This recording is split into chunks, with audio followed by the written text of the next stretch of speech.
To achieve greatness, one must first overcome greatness. Tonight, UMass Boston will look to overcome one of the conference's best.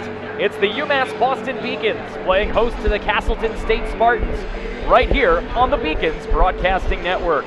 Hello again, everybody. Along with Matt Meisenbacher, I am John Skudras, and welcome to the BBN. Today's broadcast promises to include a thrilling afternoon of hockey between two rival institutions. Later, we'll have the men's game between these two squads, but first, it's the Beacons women. Fresh off a 3-1 win last night against Salve Regina, looking to cool off a Spartan squad that was undefeated in conference play prior to an 8-0 defeat at the hands of St. Anselm last night. For the Beacons, 2016 has seen Lindsey Berman's squad reach new heights, including a victory over SUNY Canton in the Codfish Bowl. Last weekend, UMass took all 4 of their possible points with victories over New England College and St. Michael's by a combined score of 10-2. Offensive stars Lizzie Avison and Kaylee Beauregard continue to mature before our very eyes, with Avison contributing 4 goals last weekend alone. Look for Kayla Smith to continue to blossom as she recovers from an injury that kept her out most of the season. Meanwhile, the Beacons' stellar netminders found a new star, with young Alyssa DePippo garnering a shutout in her first start against the Purple Knights on Saturday. And Matt, last night, UMass Boston, a 3-1 victory. They've now won 3 consecutive games in conference, and they're looking like they're hitting their stride at the right time. A team that is extremely hot right now and comes into this game with a nice win over Salve Regina last night, a 3-1 W.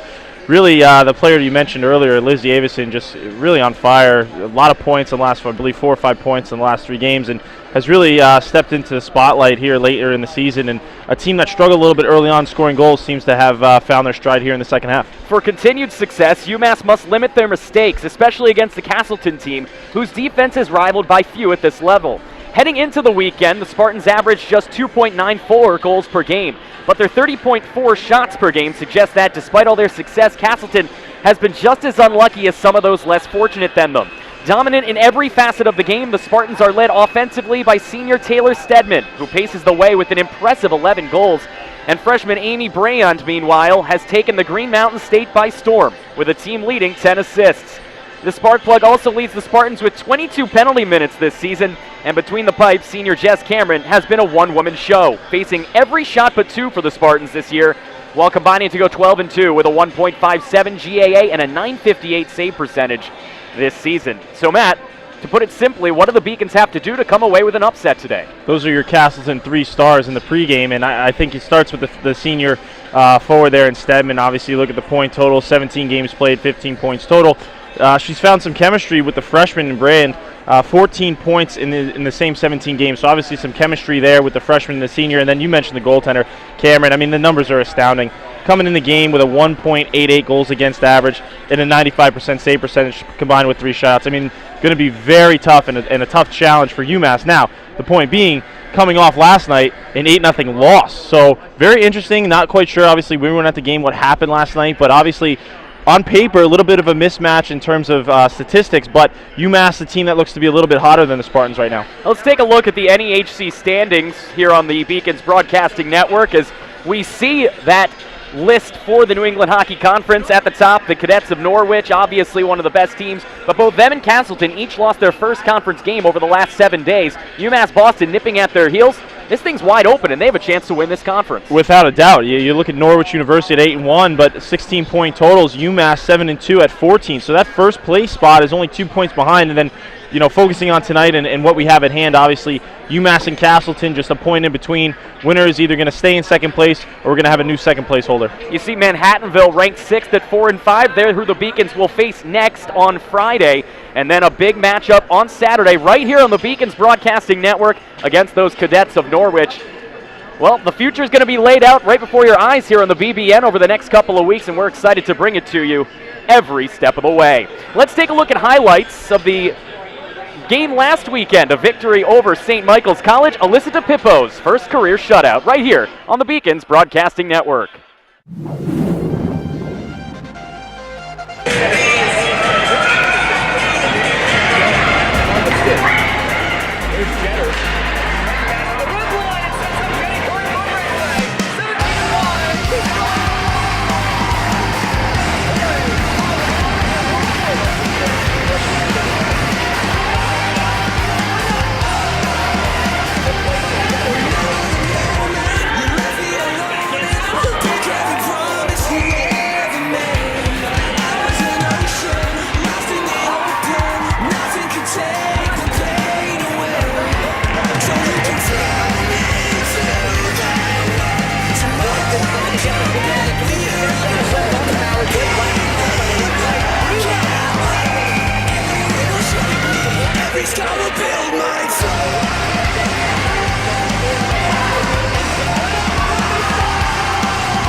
Goals by Lizzie Avison and Katie Jeter in that game, along with a stellar performance by freshman goalie Alyssa DePippo, led UMass Boston to a 5-0 win at home on Saturday against St. Michael's.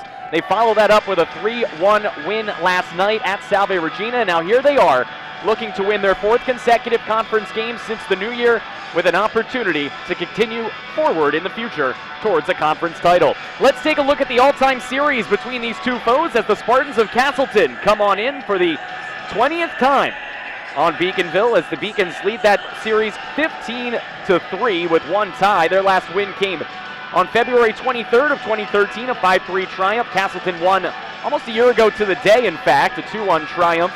And the key fact, of course, Castleton has won 3 of the last 4, which, if you're just doing the math, means the Beacons got off to a heck of a start in this rivalry, but things have teetered off. Without a doubt, and looking at kind of what we see here in the pregame, obviously, two teams that, quite honestly, are a little bit even. I mean, the all-time series is one thing, but you look at kind of what's happened of late, close scoring, games that could have gone either way. So, again, look for more of the same tonight. The team stats here on the Beacons Broadcasting Network. You see the overall records are discouraging if you're a Beacons fan, but UMass Boston really comparable to the Castleton Spartans when it comes to the stat sheet. Not very much discrepancy in goals per or goals against. Power play percentage, the Spartans a little bit better than the Beacons, as well as penalty kill. Special teams, I think, will be key in this game. Oh, without a doubt, and a lot of it's going to fall on Mayette.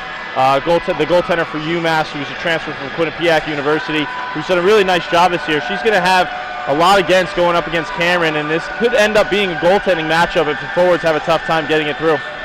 There are your individual leaders. Lizzie Avison with 4 goals in her last 4 games. That puts her at the top of the leaderboard list there, along with Jenny Curry and Kaylee Beauregard. Kat Armstrong leads the team in assists. Marin Brown right behind her. And you see Avison and Beauregard leading the team in points. Of course, we mentioned Taylor Stedman leading the team in goals and points for Castleton. It'll be critical for the Beacons to find a way to limit the forwards for the Spartans. Let's take a look at the goalie matchup between these two foes, as it will be that Rachel Mayette that you mentioned. Matt, 7-4 on the year.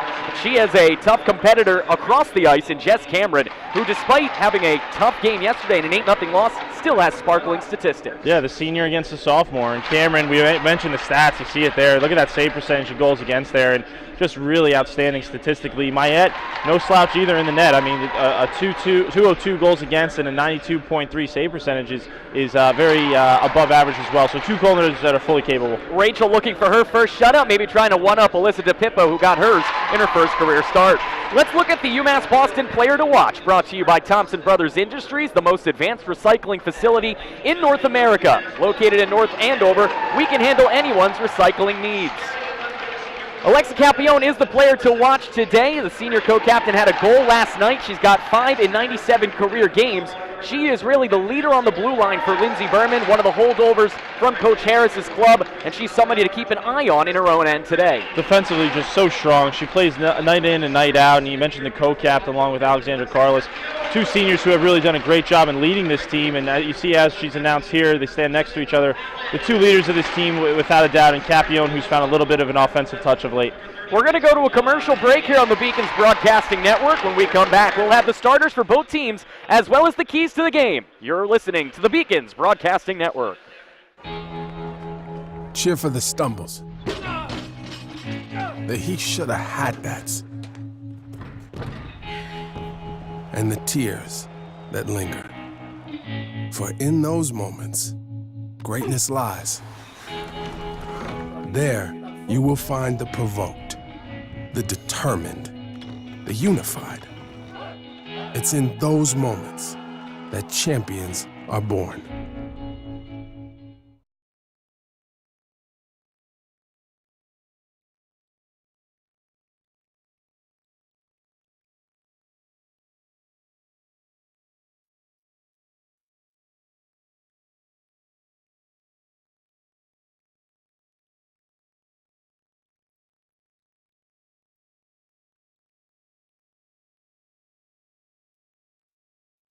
Jenny Curry, senior, forward, Charleston, Mass. Alexandra Carlos, senior, forward, Denver, Colorado. Hi, I'm Kristen Emery. I'm a junior from Highlands Ranch, Colorado, and I play forward. Alexa Capione, senior defenseman with Senior New York. Oh, I didn't see you there. Samantha Fallon, senior hockey player, Pembroke, Massachusetts. Rachel Mayette, sophomore goalie, Pembroke, Massachusetts.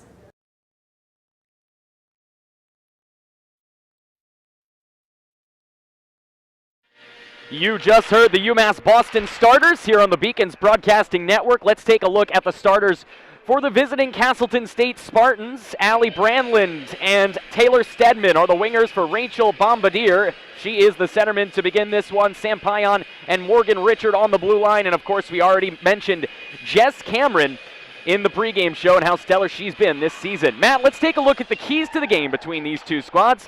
Keys to the game: if you are or your company are looking to invest and need risk models and analytics, look no further than Northfield Informational Services. And Matt, the keys to the game, obviously, the Beacons want to get going early.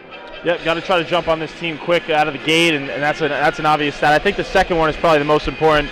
Goaltender is very, very talented, Jess Cameron. I think the best way, you see there, make her life difficult, the best way to do that is take away the eyes. Any goaltender will tell you they can't see it, they can't stop it. If you can take away the eyes or redirect pucks, it's going to make her night a lot more difficult than it needs to be. And then obviously got to avoid the defensive turnovers. This is the type of team that can bury on turnovers, especially in the grade A area, so limit those as much as you can. We're just about set for the opening face-off. It'll be Embry, Curry, and Carless, the opening forward line for Lindsey Berman's Beacons.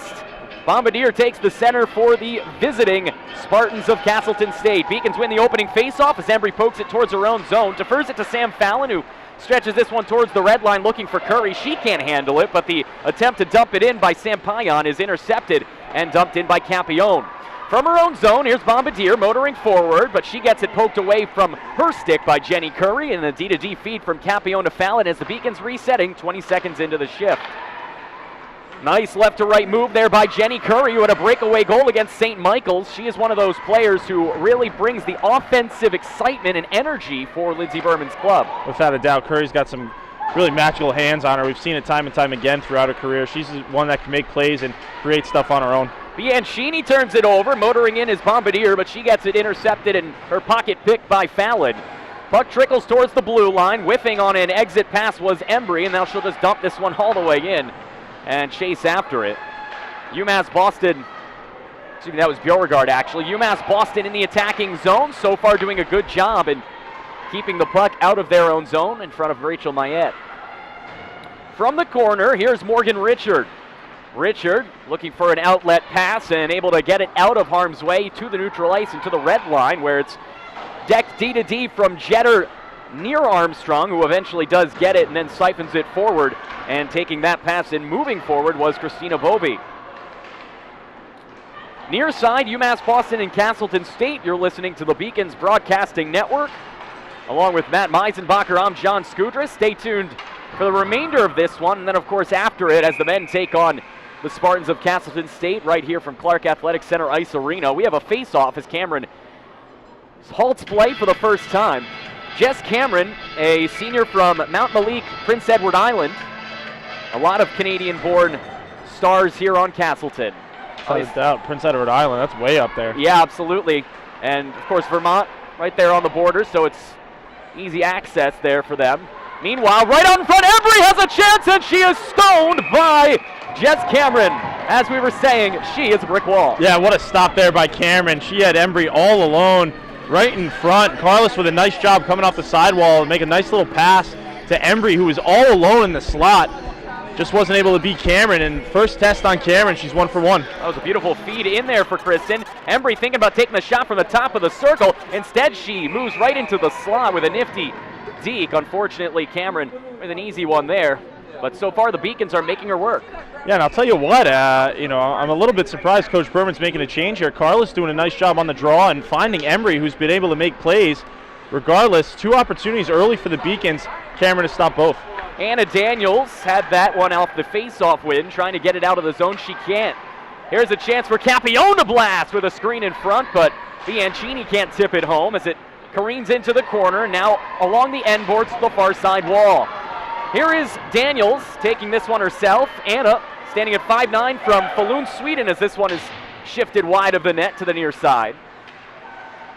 A couple of Swedish-born players on this squad, including Felicia Jalvegard, who hails from Grena, Sweden.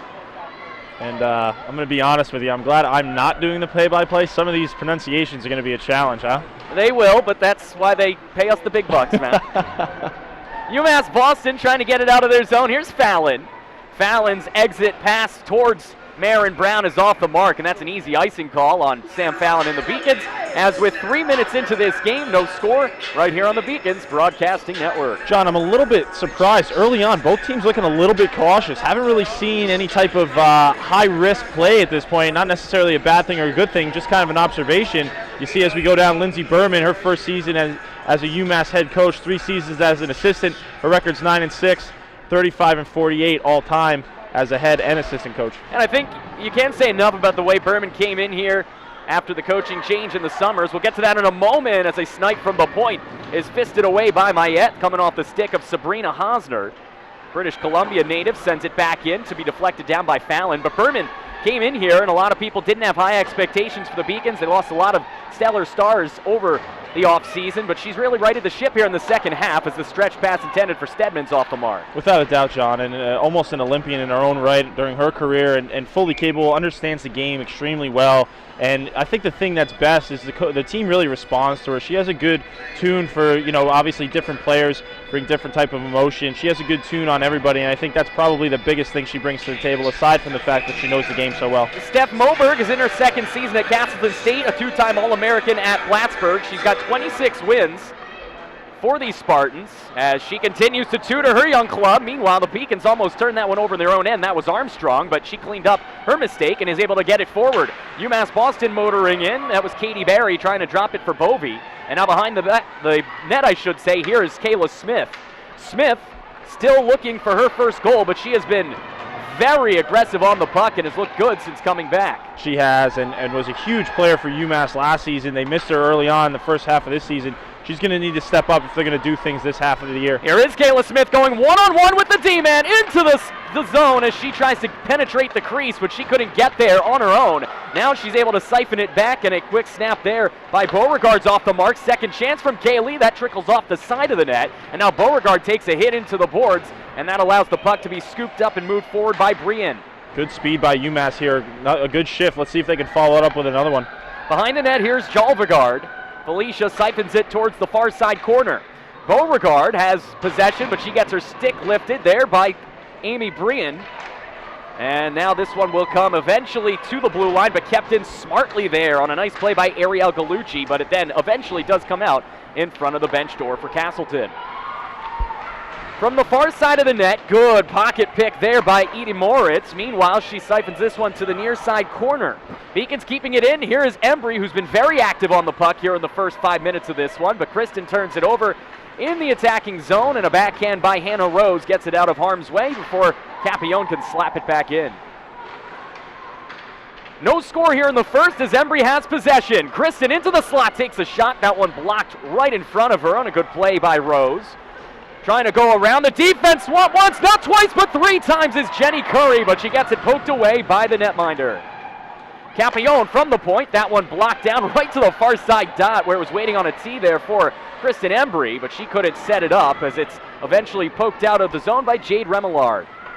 Here's Capillon into the zone, and that one had eyes, but just far side of the post. That one looked good. She didn't miss by much. Might have had Cameron there. Definitely had enough speed on it, but you mentioned 2 players there. I'll tell you what, Embry looks good to start this game. She's made some plays. She's around the puck. She's buzzing, but just before that, you saw Jenny Curry, and you saw the hands. Just able to go around players. She can move that puck side to side so quickly and find those little tiny gaps to create. She almost had a nice scoring opportunity in front there before Cameron slapped the puck away. Lizzie Avison had been lining with Kaylee Beauregard over the last couple of weeks. That has been altered today as UMass Boston sees this one sent in front by Beauregard as she was looking for Bianchini. Allie trying to pinch in on the end boards. No help there as this one comes to the sideboards where it is fisted forward by Allie Brandland and out of the zone. Armstrong on the far side just pushes this one towards the attacking zone where Bianchini will fight for possession. She's down there with Beauregard as well as Armstrong. And eventually it can be sent behind the net where Kayla Smith uses her speed and agility to get to it. She is able to find her partner in crime, Bianchini. Back to the point for Kat Armstrong. Armstrong thinks of going D-to-D. Instead, she takes it herself through the 2 forwards and sets herself up for a pass here towards Gallucci. Ariel tries to go D-to-D back and forth. Instead, she has to backhand this one towards the corner for Kayla Smith. Smith, backhand for Beauregard, with possession. That was Bovey. Bovey behind the net looking for Brown. UMass Boston has maintained possession in the attacking zone for a large majority of this first period. Chance in front, backhand, fisted away by Cameron. Rebound in the crease, she covers up for a face-off. That was a very good shift by Smith, Bovey, and Barry.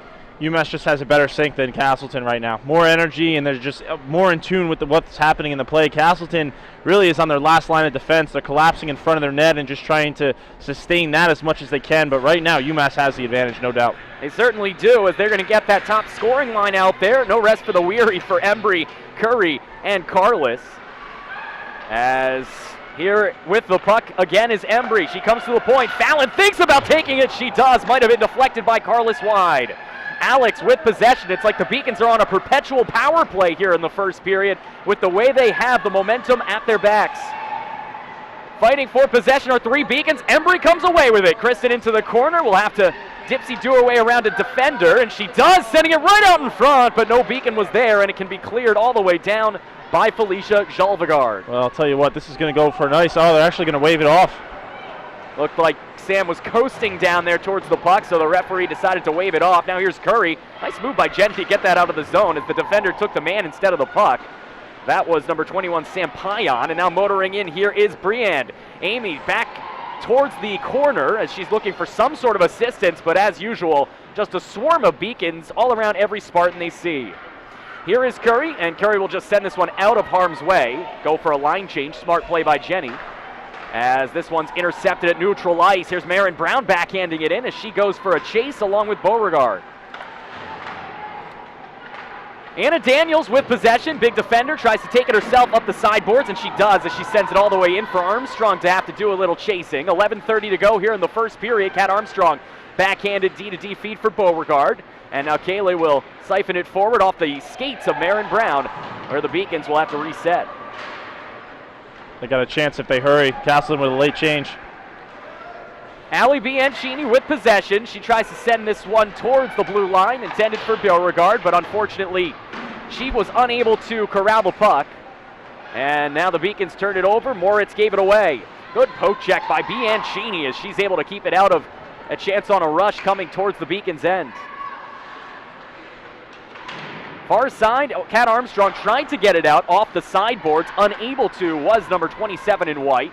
Her partner in crime, Katie Jetter, is able to do so as she gets it forward. However, the ref creates a little commotion there in front of the Beacons bench. Armstrong has to get this puck forward. She needs a change. She's been out there almost 2 minutes. Getting tripped up there and unable to maintain possession was Avison. Lizzie, we talked about her success over the last couple of weeks, playing less minutes here in the first period. Far side corner, the team's jockey for possession. UMass Boston so far today has done a good job, though over the last minute they've been stuck in their own zone as this one comes out to the point for Hosner. Hosner sends it towards the net looking for a deflection, but it never made it through. And then overskating that one was Kayla Smith, and resetting for a line change are both teams. Castleton's been able to stack a few line shifts together. They've had some momentum now, and UMass is going to have to counter. UMass Boston here tied at 0-0 against the Castleton State Spartans, but Fallon would look to change that if they weren't offsides.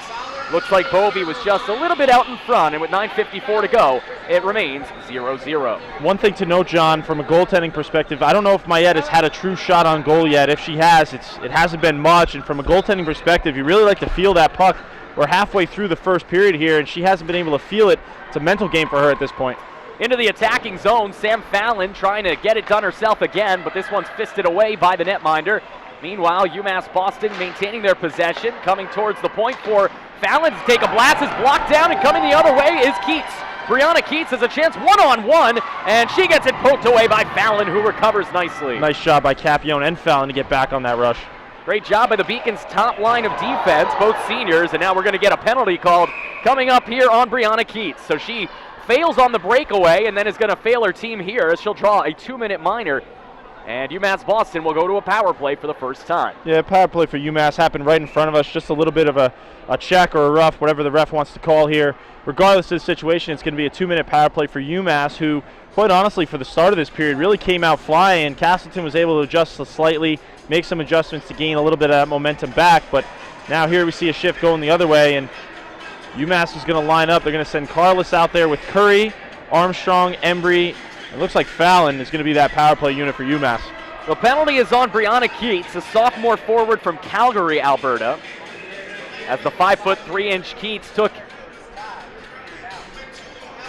the hit into the boards with the 4'11" Katie Barry. Barry on the year, 5 points. And you might not be able to see it at home. Refs are actually congregating here. We might have a possible chance at it, something more than just a 2-minute minor here.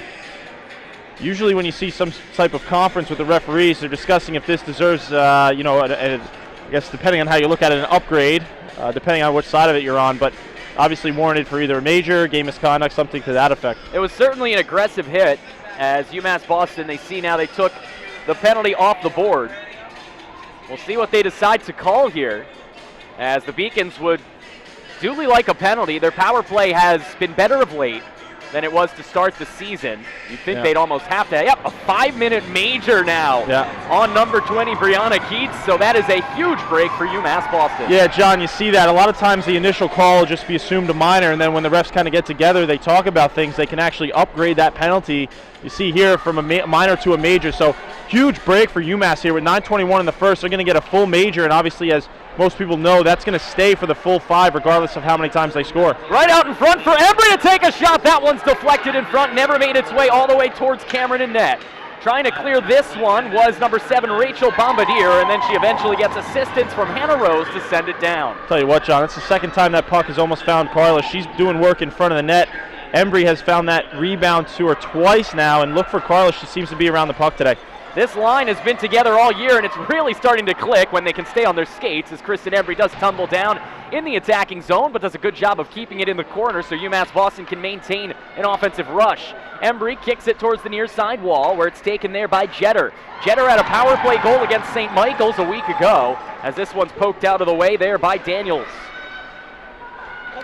Embry coming all the way back in as we're about 55 seconds into this 5-minute major penalty on number 20, Brianna Keats. Cross ice feed for Bianchini. Bianchini out there now with Marin Brown. Bianchini all by her lonesome, coming from far side to near side. She'll look to backhand this one towards Fallon at the point.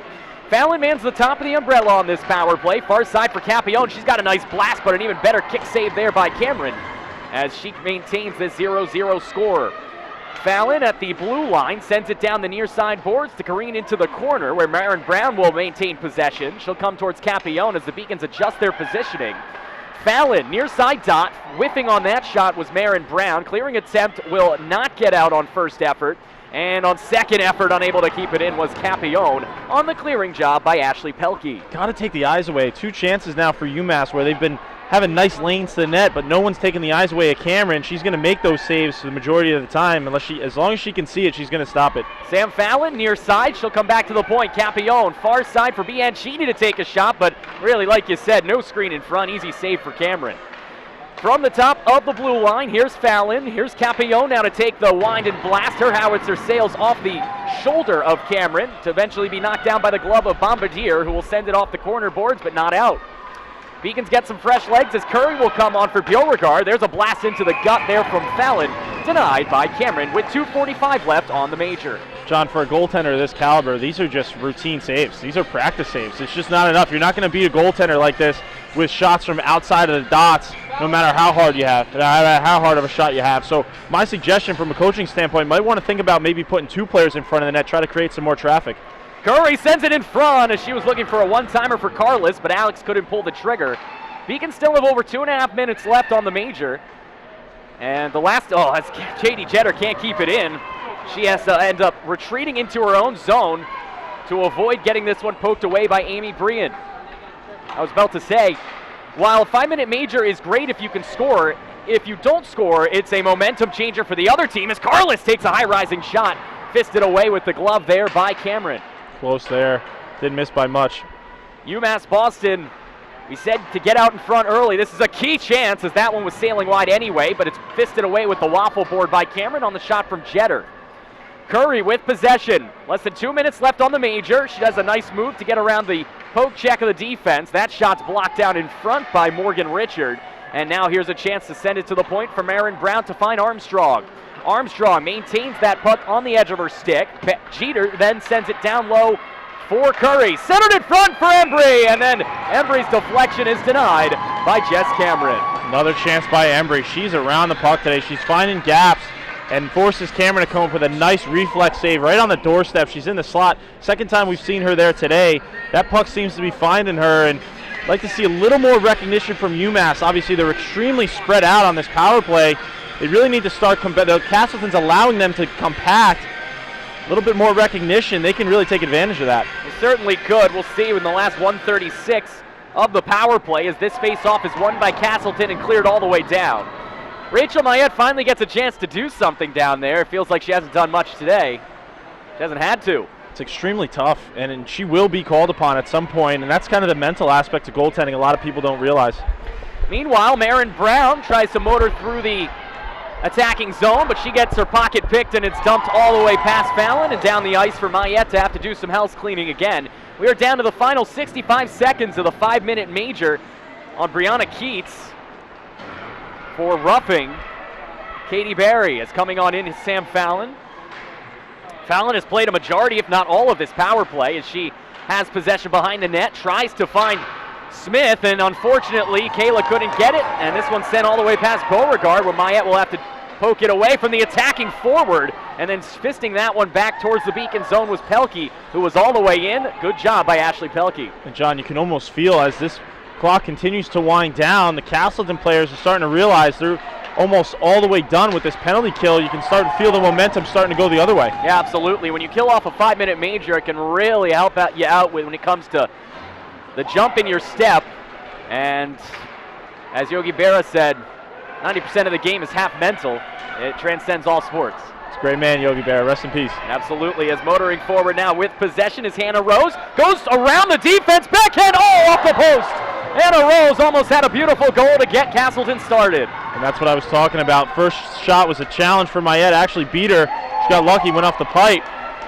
That was some lackadaisical defense in their own zone as they allowed one Spartan to go through 3 defenders. Now Castleton State had a chance to set up number 13 Anna Daniels, but instead taking the shot herself and being denied was Brianna Keats, fresh out of the 5-minute major. That is now over. And there you see it. Yeah, with 4:03 left in the first, UMass just really not able to generate much offensively. They had one nice chance from Embry in front, but starting to feel things kind of tilt the other way now. Mayette one pipe and then was able to make a nice glove save there on a secondary opportunity by Keats. UMass Boston loses the face-off in their own zone. The shot there by Hosner is blocked down and deflected wide. As UMass Boston will try to at least keep it 0-0 here on this shift. Right now, the momentum is in the favor of the Spartans, as in the corner with possession is Forrest. She gets it from Brian. Brian now sends it right out in front, and an opportunity for Kilroy is knocked away on a good play there by UMass Boston's Christina Bovey. And now it comes to the near side to be taken by our player to watch, Alexa Capione. Alexa is able to do it herself, getting it out of the zone to the red line and dumping it into Chase. Unfortunately, it careens off the ref and doesn't make it all the way in, and that leads to an offsides on UMass Boston. 3:20 to go here in the first period. On the Beacons Broadcasting Network, UMass Boston tied 0-0 with the Castleton State Spartans in what is a critical game for the Beacons against the Castleton team ahead of them in the standings. Without a doubt, essentially for second place. Winner of this game is either, like I said in the pregame, either going to stay in second if you're Castleton, or we're going to have a new place or a new second holder in UMass. Yeah, it's an exciting time to be a Beacons fan.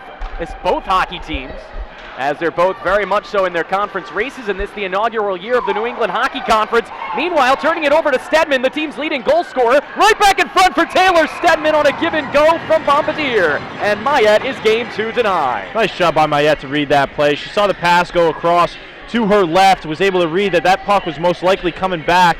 She didn't have to commit all the way over, kind of stayed middle ground and was able to not only make that save but not allow for a secondary opportunity on a rebound. Pelkey wins the face-off. Back to the point, and whiffing on that one was Forrest. And getting her pocket pick now, Armstrong. Pelkey fighting for possession. She's got it. Tries to backhand it towards the point. Unable to poke that one away was Beauregard. Pelkey with possession between her skates. She fists this one down towards Taylor Stedman, but it trickles through her wickets and able to get all the way down low towards Kat Armstrong. Bianchini now with possession. Gets roughed into the boards there in front of the ref, no call.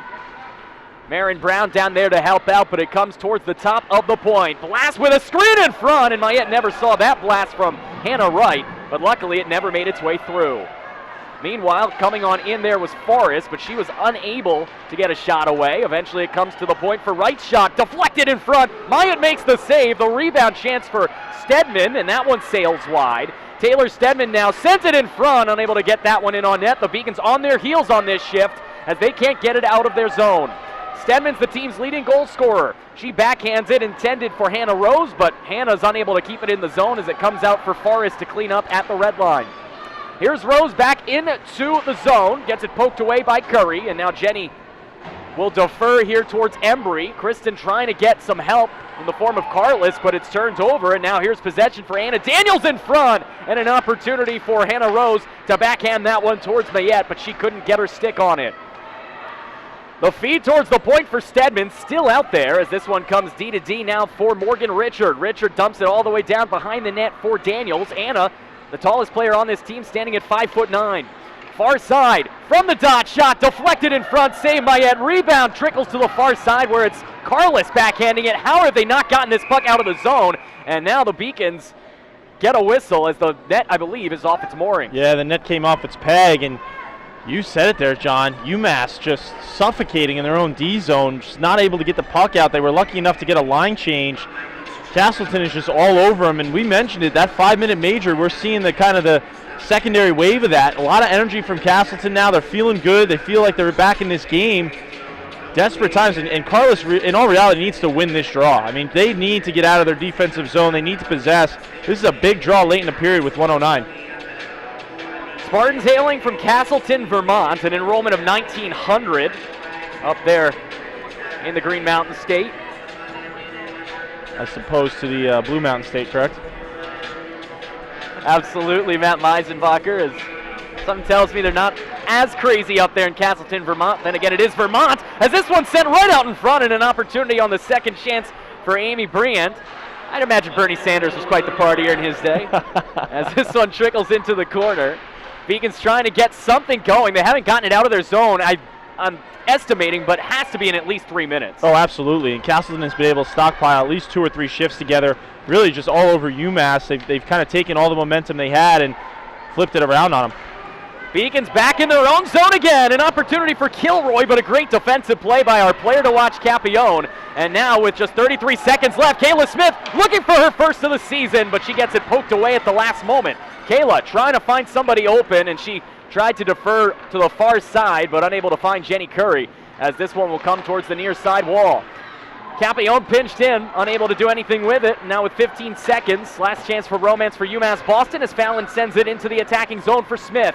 Smith has assistance in the form of Bovey, and Christina gets possession. 5 seconds left in front, looking for Embry, and then Fallon will send it in on net, but it's blocked down by the skate of number 17, Chanel Cherviak, and here we are after one period of play, and really it was a tale of 2 halves of that period. In the first half, prior to that 5-minute major, the Beacons had all the momentum and puck possession time. In the second half, after the 5-minute major, things went awry. Absolutely, and it started out a little bit slow, I think, for both teams. The energy levels was a little bit passive, and then UMass really took it to Castleton for a good 5 to 10 minutes. The end of that period was Castleton's, though. After that 5-minute major, Castleton just did a really nice job of swarming UMass in their own zone. So look for the coaches, even though it's 0-0, to do have some chats with the players and look to make some minor adjustments. But at this point, we're going to take it down to the bench for an interview with Coach Berman. Coach, you guys really dominated in the first period, a lot of offensive possession. How do you kind of get those puck to go in the net in the second period? Well, I think they'll fall. You know, we just have to keep going because Castleton had some zone time too for like 4 straight minutes. So it's back and forth right now. We just have to keep pressing. Now you guys have this game against Castleton, that's a ranked team, and then next weekend you have a game against Norwich. The offense has been playing great. How do you kind of keep it going against these better teams? Well, it's one game at a time for us. It's really one shift at a time. So we're looking at right now and before we look on to next week. But I think they're doing some really good things. We just, once it falls for us, you know, they'll feel a lot better. Hey, Coach, good luck. Back to the booth. Thank you, Steve, and we're going to send it to a little bit of a highlight tape in the booth behind the Beacon for some looks at what's going on behind what you see in play.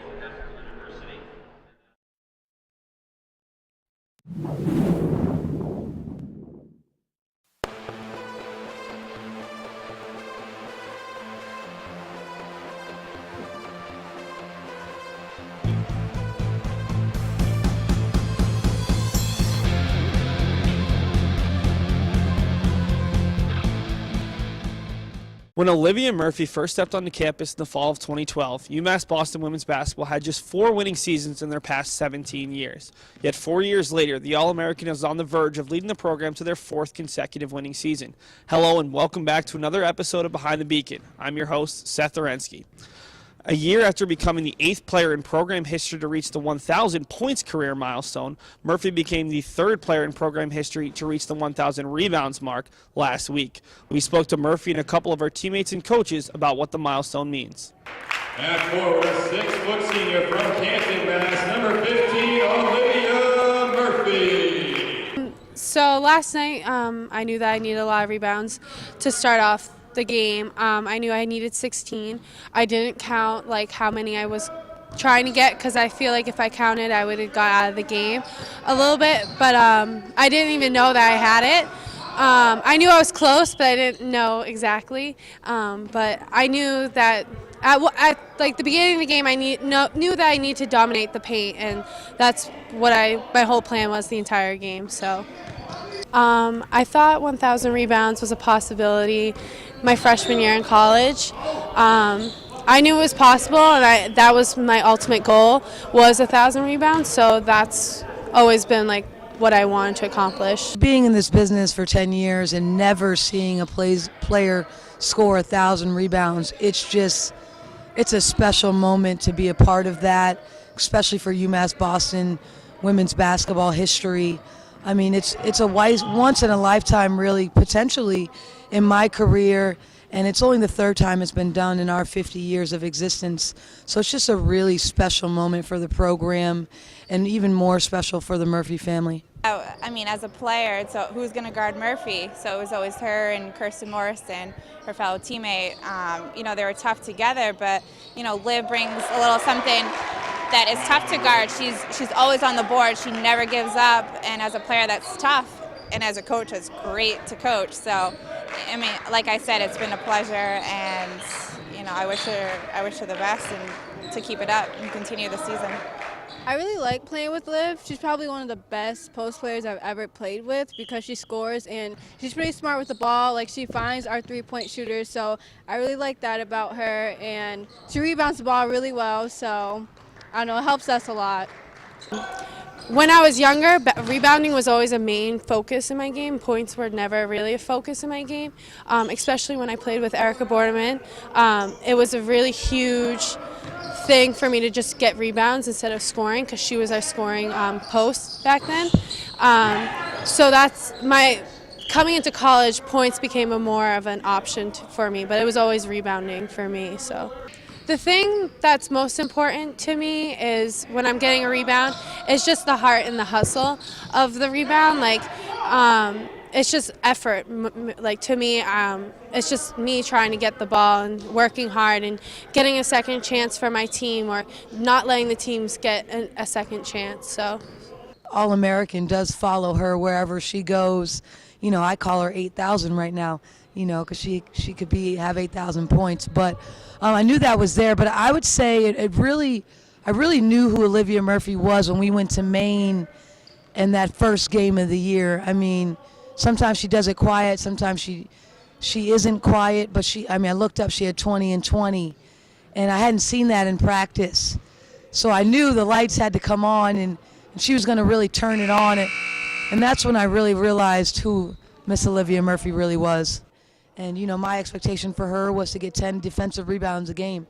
And the offensive ones will come, but she's really responded. She's very coachable. She's an unsung hero, because she's not the vocal kid, but her hard work has paid off and will continue to pay off in the next 15 games.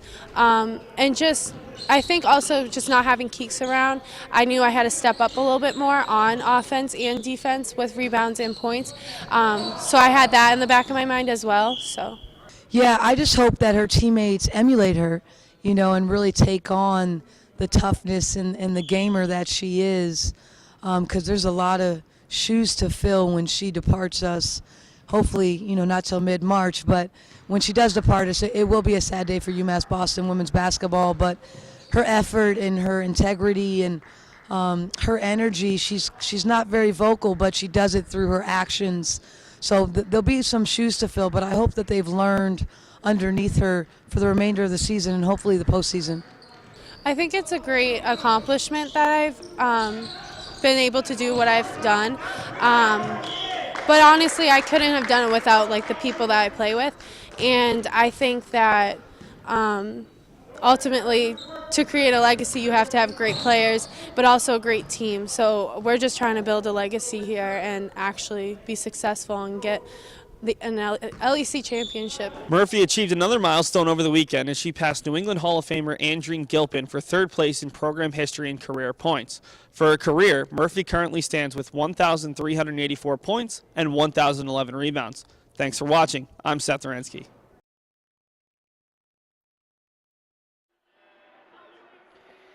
The UMass Boston Beacons tied with the Castleton State Spartans 0-0 after one period here on the Beacons Broadcasting Network. So UMass Boston in that first period got the job done, though. They just couldn't get it past the netminder Jess Cameron. UMass outshot the visiting Spartans 16-7 as we take a look at the intermission statistics. You can see on your screen the Beacons outshooting the Spartans 16-7. However, Jess Cameron was a rock in net as usual, stopping all 16 shots she faced. Evened up 8-8 in faceoffs, and the Beacons, of course, 0 for 1 on the power play. The Spartans did not tally on the power play. That is an error on the screen. Regardless, UMass Boston still tied up 0-0 against the visiting Spartans. For your Beacons, Kristen Embry, what a period she had, leading the way with 5 shots on goal. That is a very impressive number through just 20 minutes for Embry, as the Beacons will try to overcome a very, very difficult netminder in Jess Cameron, the native of Prince Edward Island. We'll get you a look at the New England Hockey Conference scoreboard in just a moment, as the Beacons rivals here in the New England Hockey Conference taking on each other on this Saturday afternoon. As always, the NEHC scoreboard brought to you by Kaler Sales LLC, a family business focused on bringing you the best prices on all of your logging equipment. Kaler Sales LLC. After one period, New England College and Manhattanville are evened up, much like this game you're watching. Meanwhile, St. Anselm and Franklin Pierce have each tallied once, 1-1 after one. Later today, St. Michael's takes on Holy Cross, and Nichols College heads to Norwich for a tough matchup against the Cadets. That is around the NEHC right here on the Beacons Broadcasting Network. We now get an opportunity to look around Beaconville as the women's basketball team taking on Eastern Connecticut State today, 15-14 at the start of the second quarter in that one. After that, it'll be the men's basketball team taking on WestCon from down there in Connecticut, and the men's hockey team, of course, taking on Castleton right after this one, Matt, on the Beacons Broadcasting Network. We're excited for that one as we continue on what should be an exciting afternoon of hockey right here on your flagship station for the Beacons Broadcasting Network. And Matt, before we do kick it to highlight to the men's game against Skidmore last night, you were present for that game. How'd they look? It was not good. Overall, just not good. And actually just finished talking with Coach. Just real lack of energy with the guys, lack of urgency to play. And I think, after looking at the highlights, a lot of turnovers, just a lot of meaningless, mindless turnovers. So today, coming in, Castleton team that obviously is in a little bit of a regrouping year, played Babson College really well last night. Ended up with 2 empty net goals. So the score is not indicative of how that game actually went. And, he's a little bit nervous coming into this game, hoping that last night was a little bit of a wake-up call and they come out with a little more hunger tonight on their home ice. Let's take a look at highlights and probably a few lowlights of that game. Last night, a 3-3 draw against Skidmore.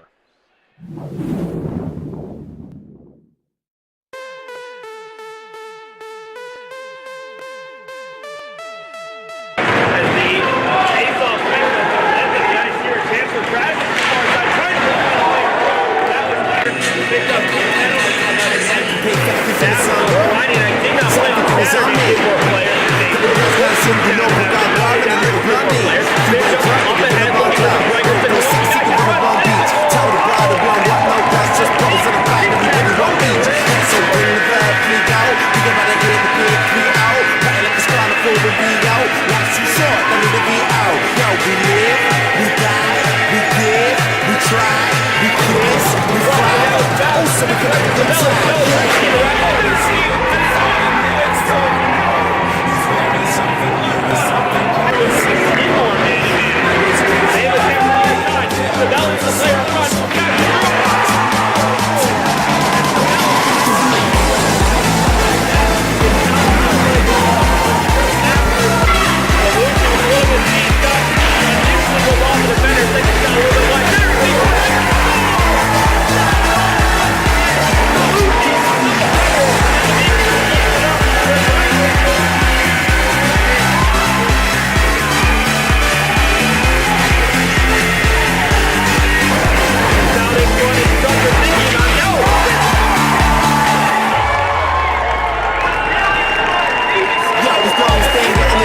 So the Beacons men's team tying Skidmore last night, which is a difficult and disappointing result for them, a team that was heavily favored going into that game. Let's take a look at what's ahead for the UMass Boston Beacons women's team as we look ahead to the upcoming schedule. Big games coming up, Matt. Manhattanville, Norwich U, and Nichols College.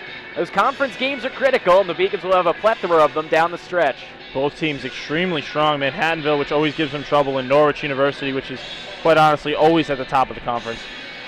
It's time now to take a look at highlights of the first period between UMass Boston and Castleton State as both teams get set to come out for the second period of play right here on the Beacons Broadcasting Network for them. Early on in this one, right on front, Embry has a chance, and the she is netminder stoned. Jets Cameron getting it done. She makes a plethora of spectacular saves, although to be fair, shots like that weren't making it very difficult for her. Without a doubt, and you see, compared to her size in the net, she's a little bit on the smaller side, but her reflexes are always on point, her anglings are always on point. Just does a really nice job in the net, and you see here, this is that backhand that almost beats Mayette off the pipe there, comes out the other side. Yeah, Rachel hasn't had to face many shots, just 7 so far. She's made it stand, but UMass Boston really had their best opportunity to fall behind in this game on a shot that didn't even count as a shot, the one that hit the post there.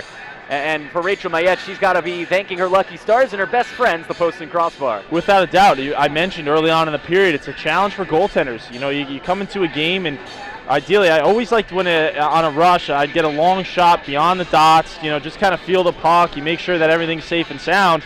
When you're not afforded that opportunity, it really becomes a mental game, and once that heart rate starts to kind of slow down, you really have to do some things to keep yourself in the game. Mayette does a great job of that. Obviously, was a little bit fortunate on that first shot, got off the pipe, but soon thereafter made a nice save on a 2-on-1. I want to ask you, as a former goalie, what made you want to be a goalie? I mean, it's a fun position. I guess there's a little glamour in it, but there's also a whole lot of blame on your shoulders, even when it's not necessarily your fault.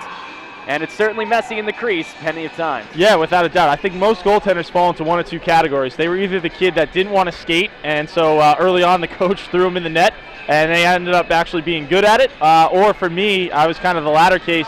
I've been in the net since day one. Just kind of, I guess I was born a little bit different than most, hopped in the net, and never left. Well, we knew you were born different than most, Matt, but that was just one of the ways as UMass Boston wins the opening face-off of the second period. Sam Fallon gets it and then gives it back to Capillon. Beacons trying to get on the board first here, down to the second period as they are tied 0-0 against Castleton State. And here's Embry on the far side. Kristen led the team with 5 of the Beacons' 16 shots in that first period. So she was really a catalyst for success. Unfortunately, the Beacons couldn't get any past number 1, Jess Cameron. Moving forward on the far side with control is Richard. Morgan into the attacking zone, but gets it poked away by Embry. Carlos then is able to get it over, and then finding Carlos again was Fallon. And then Alex is unable to get it out of the zone. Blocked down in front by Alex Carlos, who seems to be always around the puck when she's on the ice. Meanwhile, the turnover at the blue line allows the Spartans to get something going in front of Mayette's crease, but they could not get anything on Rachel. And UMass Boston continuing to fight to try to clear as it's sent back in their own zone as this shift has kind of begun like the second period ended. Beacons in their own zone and on their heels. This exit pass all the way down the ice. No icing as Curry will chase after this one, fighting for it with Hosner. Curry ties up Sabrina, and that allows Richard to take possession. blocked down in the corner by Bianchini, careened off the sideboards, right next to the Toyota Expressway sign. This blast and a rising shot from Capione is gloved down and held by Jess Cameron. If Capione had kind of the angle that I saw there, I would have loved to seen her go kind of the opposite side. She would have shot for the left side of Cameron. If she shoots for the right there, she's got 2 UMass players looking for a rebound. Something to be aware of moving forward. Marin Brown fighting for the face-off there with Amy Brian, but Brian wins the face-off, and then in the own zone, D-to-D feed from Jalvegard to right, and now able to take possession is Beauregard as she holds onto this puck, getting hassled there from right. Backhand feed from Jocelyn Forrest, intercepted by Armstrong, but tumbling down in the near side circle and then getting taken down was Marin Brown as she's ragdolled in her own zone. Nice play by Armstrong to find Brown, just didn't lead to anything. Motoring into the attacking zone are the Spartans. That's Lisa Kilroy. She gets it behind the net for Brian. Amy backtracks towards the near side wall, and then from the end board, she gets a give-and-go feed there from Kilroy. Taking the shot was Kilroy, but this one blocked down and sent forward from Beauregard for Bianchini. She drops it back for Kaylee, who sends it all the way in. Beacon's getting a forward line change. Behind her own net with possession is Hannah Wright. She sends it all the way down, and streaking forward is Kilroy. Feed for Pelkey is intercepted. Good play made there for UMass Boston's player to watch as Capione all alone on a breakaway. She shoots, and a save made in the butterfly for number 1, Jess Cameron. Cameron just bailing out her team altogether. What a bad line change for Castleton. Changed all 5, and Capione, who does have a little bit of speed, was able to just start streaking down the wing, was all alone unattended, and just wasn't really able to pick a corner, fired a shot right into the chest of Cameron. Capione keeps it in the zone as the outlet pass didn't make it past the blue line. Beacons trying to get something going here on Cameron. They did outshoot Castleton in that first period 16-7, but to be fair, after that 5-minute major, Beacons were just having trouble getting possession of the puck at all, let alone getting shots on net. Yeah, I'd agree with that assessment. 3 minutes into the second period of play, UMass Boston outlet feed from Bovey towards Barry as she siphons this one off the edge of her stick. Beacons will get a full line change, just Barry staying out there as she pursues the puck. Pinching in is Carlos, the top line back out. Curry out there along with Carlos and Embry, who now is getting out on the ice as Perry gets over to the bench. Beacons with a chance. Curry looking for Carlos, perhaps to take it herself. She scores! Jenny Curry does it again. On the board for Jenny Curry on the season. It's her 7th of the year, her 17th of her career, and number 17 in white does it with the Deeks for UMass Boston. Nice job by Curry, assessing what she had, going towards the net. She's got those hands. We saw it earlier in the game. She's got those hands to create those little gaps, and she's able to drive to the net. And I'll tell you what, Carlos was sitting on the doorstep there. That might end up being Carlos's goal. She might have gotten some composite on that. I'm trying to tell by the celebrations on the bench. Right now, we're going to leave it as Curry's goal, but I would not be surprised if that ends up being Carlos's. Alex Carlos and Jenny Curry have manned the same line all year, dating back to last year as well, and that chemistry certainly helps out as Mayette had some issues with that rising shot, as coming back behind was Daniels, who took the initial blast. That one, a backhander from in front of the crease by Rose, is blocked down. And John, you go back to the goal there, and Carlos plays a role in that by causing a little bit of a distraction. She forced the defenseman to actually commit to her in front, creating that opportunity for Jenny to be able to drive to the net. So a nice job by both seniors to be able to recognize in short amount of time what both their roles were there. And with the way Kristen Embry has played today, Coach Bertman has to feel very good about the way her top line is performing here late in the season as they move towards that conference tourney. Oh, without a doubt. And I think you're seeing a UMass team that really has found their stride. We mentioned in the pregame of late, really kind of on a hot streak as a team with certain players being able to step up, and you're seeing more of that today. Beacons in the attacking zone. We'll get that fourth line out there. Moritz and Avison are out there as Lizzie takes the shot there. A spinorama just wide. Jenny Curry joins them here on this fourth line. So this is really almost a first line, if you will, with Moritz in the middle instead of Carlos. Curry and Avison both accomplished scorers. Lizzie 4 goals in 4 games as she has the puck on her stick. Tries to wrap around right out in front on a rebound for Moritz, but she can't get the shot away. Good defense play made there by Jalvegard. This one to the point. Capione's blast deflected by Avison. Backhand feed from Lizzie into the slot, but no one was home. And it is able to be cleared forward on a play made by Kilroy. Now with possession, fighting for it with Moritz was Brienne. She's in the near side corner. Amy spins around and tries to go back to the blue line, but Jenny Curry picks it off. Chance for a 2-on-1, maybe a 3-on-1. Here is Curry, sevens it for Avison, but just out of her outstretched stick, and the Beacons have to come back behind the net to maintain possession. That was almost a close one. A nice rush by UMass. Just weren't able to connect on the pass. We're going to get a whistle. That puck touched someone on the bench, and you see on that 3-on-1, Curry looked back. She saw she had two options coming with her. Tried to sauce it over the defenseman's stick. Just wasn't able to connect on it, unfortunately, for UMass. So the Beacons trying to extend their lead. I'm a bit surprised by the way they've turned on the Jets here in the second. And despite being outpossessed through the final 10 minutes of the first period, the Beacons have, for all intents and purposes, dominated the scoring sheet at the very least in stats and now a goal. Without a doubt, and the thing that should be noted is they're missing one of their top forwards in Jane Morissette, who's dealing with a little bit of an illness, and once they get her back, look for this team to be extremely dangerous offensively. Behind the net, here's Kayla Smith. She has rejoined the team here in the second half of the year and been stellar. She finds Armstrong, who defers to the sidewall as it careens behind Cameron's net. Taken there and moved forward now by Morgan Richard, and Richard gets it out of the zone for Stedman. Team's leading goal scorer motors into the zone as she dumps it in for a forward line change. Behind the net now, Armstrong off the sideboards looking for some assistance, but unable to get possession was Barry. Jetter behind her own net will take possession. Mayette barking out signals and helping her out to let her know where defenders are. As this one sent back behind the net for Kat Armstrong to take possession. She gets her pocket pick though. Good play made there by Sabrina Hosner. Hosner now behind the net, sends it out in front, and no one home as this one defers all the way to the point. Here's Daniels sending it into the slot for a chance for Hosner. Chance from the point, a blast there is wide of the net. And now Castleton on this shift regaining some of their composure. Unable to keep that one in there though was Sabrina Hosner. And a break for UMass Boston as the delayed offsides. Without a doubt, they needed that just because, see there, kind of another turnover for UMass. Beacon struggling here in their own zone. Unforced errors and even forced ones are certainly not going to help you out when it comes to a tight matchup against a team like Castleton, who can put goals on the board. However, right now the Beacons have made Rachel Mayette's life a little easier. Sending that one into the corner was Cherviak, as this one taken momentarily by Armstrong, pinching in though and sending it right out in front for a shot was Amy Brian, but denied by Mayette. Good save by Mayette there. For Rachel, so far she has not been busy here in the second until this shift as she covers up, and for Rachel Mayette, nice save there, short side. And we've seen this throughout the day here, John, is Castleton has done a nice job. They kind of weather the storm a little bit as UMass stockpiles their shifts together and sustains pressure.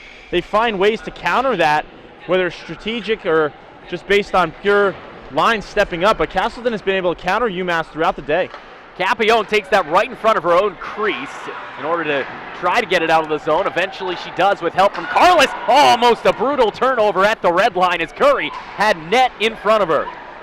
Now here is Jenny already with a goal today, although that's disputed whether or not Carlos did get any tip on the puck. Of course, we'll let you know after this period. Meanwhile, here's Fallon coming on in. Fallon tries to motor around the defense, right to left. Behind the net now, the defender sends it right into the lip of the crease, but no one home for UMass Boston as it's cleared down. Almost another opportunity. That puck was in front for just a half second.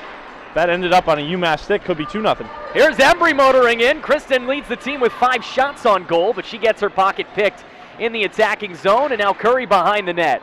Jenny, Embry, and Carlos have all been spectacular here today as the Beacons lead 1-0 right here on the Beacons Broadcasting Network, looking to win their 4th consecutive here in the new year.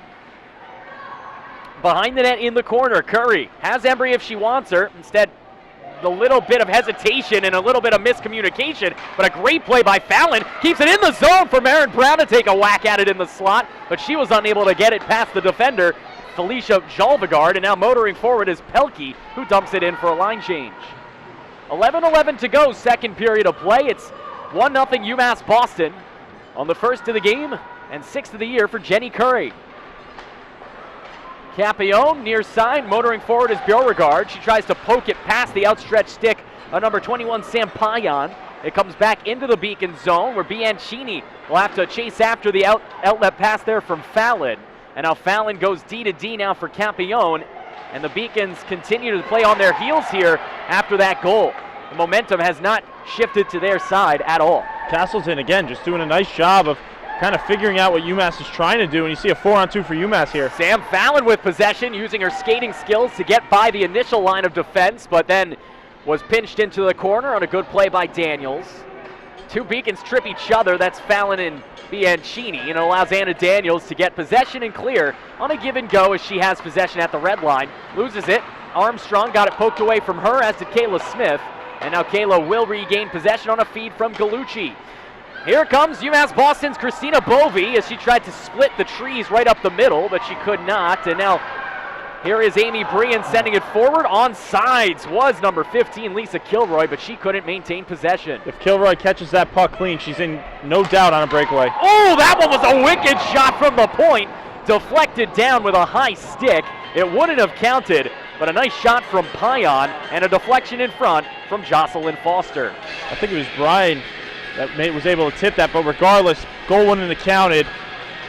That puck was hit with a high stick, and I'm not sure if Mayette ended up making that save or went off the post, but again, regardless, that goal wouldn't have counted. That was hit with a high stick. Still pretty nonetheless as UMass Boston wins the face-off. We're more than halfway through this one now. 9:45 to go in the second period of play. Stay tuned after this for the men's game against Castleton as they look to rebound from a tough 3-3 tie last night. Mayette makes the save with 9:31 to go. And John, you mentioned halfway through the game here, still a lot to be had. The one thing from a UMass perspective, the worst thing you can do is kind of start to relax. You do have the lead a lot of times mentally without noticing it. Subconsciously, you kind of start taking your foot off the gas. Castleton continues to pressure here, and this game is not over by any means. Not at all. The Beacons have the lead on the scoreboard and in shots, but in time of possession, it is drastically the other way over the last 15 minutes or so. And here's Lizzie Avison, a chance for a breakaway. She's red hot, but she takes the shot and the save there for Cameron from the far side dot. So Avison flashing her wheels on that one, but she just did not have an angle once she got possession. You said it, John. She saw it and she took it, and she's one of the hottest UMass players right now points-wise. Had a little bit of an angle coming in towards the net, got a shot on goal. Cameron with a nice save, no rebound. Face-off one to Curry. The shot from the point by Fallon, blocked down in front by Pelkey. Beacons near side trying to get control, and good job by Embry just taking the man off and allowing Capione to pinch in and keep possession. Embry has been doing very well in the attacking zone today as she continues to fight for it along with Carlos. And this one sent towards the far side corner for Curry to chase with Pelkey, and Curry's able to get it to Fallon. Down low again into the corner for Jenny Curry. Give and go back to the point. D-to-D feed for Capione. Her shot blocked down, and a penalty coming up on UMass Boston. It should be goaltender interference, I believe, and I think Alex Carlos is the culprit. Yeah, Z's going to go, and it's a shame. She's looked good today. She really has. This line altogether has looked good, and she was buzzing on that shift, doing a nice job behind the net to create pressure. Unfortunately made contact with the goaltender. I know she's kind of looking like it wasn't a penalty, but obviously did make some sort of contact, and once that goaltender's helmet came off, the whistle's automatic at that point. She's kind of looking for an explanation. I'd love to see it on the replay, but regardless, she puts her team down 2 minutes here on the goaltender interference call. First power play of the game for the Castleton State Spartans. Taking the face-off will be Amy Brian as she sends this one back to the point. Blast blocked down. Spinorama clearing attempt successful for Marin Brown as she will skate all the way down. And the Minnesota native applies the healthy forecheck. Good poke check for Brown, able to take a few seconds off of that penalty. And now here is Stedman. Stedman down there along with Keats. She drops it back. Quick shot high and wide off the glove of Mayette from number 11, Amy Bryan. Great stop by Mayette. That thing was labeled underneath the bar. Near side from the point. Shot deflected in front from Bryan, but unable to make it through. She comes far side to the point now for Cherviak. And this one is blocked down and cleared from Beauregard. Nice job. Active stick by Beauregard, and then is able to block the shot, make a nice clear. Good job on the PK. Chanel Vergiak, a freshman from Abbotsford, British Columbia, on the blue line. That is one of the more difficult pronunciations I've had since I've come here. Tvergyak. I give you credit. Reminds me of Jake Sikalides, one of the former top 10 picks from the Phoenix Suns, who had a really unsuccessful career in the NBA. That's a name for you. Yeah, that's one I wouldn't like to have to spell in a spelling bee.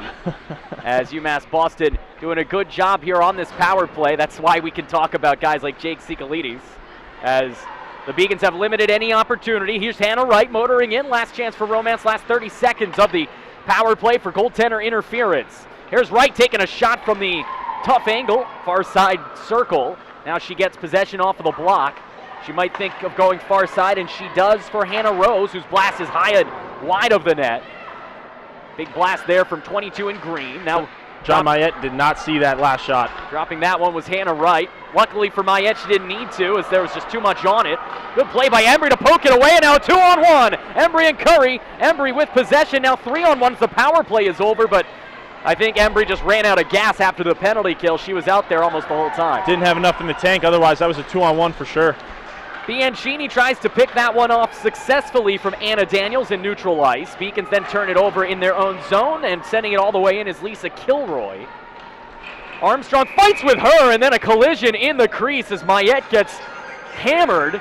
Not sure if the defender for the Spartans, number 20, Brianna Keats, was checked into her, but Keats was already guilty of a 5-minute major earlier for hitting Katie Berry, so now what's going on? I think Gallucci was trying to make a penalty.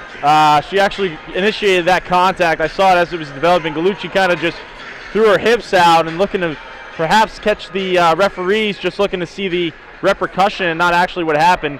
Nothing doing. It's actually a pretty smart play for the freshman from Warren, New Jersey, Ariel Gallucci. You're not going to get called for that. You might as well do it, as this one's sent in front, an opportunity from the slot, but the Beacons now are going to go shorthanded again. Yep. As getting tripped right out in front of the net mouth was Amy Bryant, and the Beacons, for the second consecutive time here in the last few minutes, will go shorthanded. 2 minutes for tripping. Yeah, that's an easy one. You're going to get called anytime that stick is down around the skate area and a player goes down, you're going to get called, and you saw there in front of the net. And it was Ariel Gallucci as well. Ariel Gallucci, the one who we just talked about, actually now gets called for a penalty. 2 minutes for tripping. UMass is going to go back on the penalty kill. They just killed one, see if they can kill another. From her own zone, our player to watch, Alexa Capione. She had a goal last night. Now she sends this one all the way down. 5:45 to go in the second period. 1:45 to go in the 2-minute minor for tripping on Ariel Gallucci. Here's Stedman, 11 goals on the year, looking for 12 as she turns that one over. Fallon with a good poke check and sent all the way down there by Sam as the Beacons chase. It's Jenny Curry right on the heels of Sabrina Hosner. What a play by Curry, gets down there, ties up possession, sets up a shorthanded opportunity in front, but she couldn't get the shot away. And Jenny Curry showing she can do it on both ends. And at the very least, we're going to get a whistle here and a face-off coming towards neutral ice. My guess is that's going to be a hand pass. I don't think that's going to be a penalty. That's going to be a hand pass. They're going to bring that outside the zone. But a nice job by Curry, able to eat some more clock there with her hands. And she's looked good tonight. The way she's been moving the puck on her own stick has really looked good, and Castleton's had a tough time defending her in that regard. So here is Kristen Embry on the face-off shorthanded, unsuccessful, as it's won instead there by Anna Daniels. And the senior from Falun, Sweden, out there yet again, standing at 5'9", but instead she watches Rachel Bombardier, the Pittsburgh, Vermont native, motor up the ice like she's got rockets attached to her skates all the way around the net mouth, and now to the far side wall in front of the Husqvarna sign as it's sent back down for Daniels.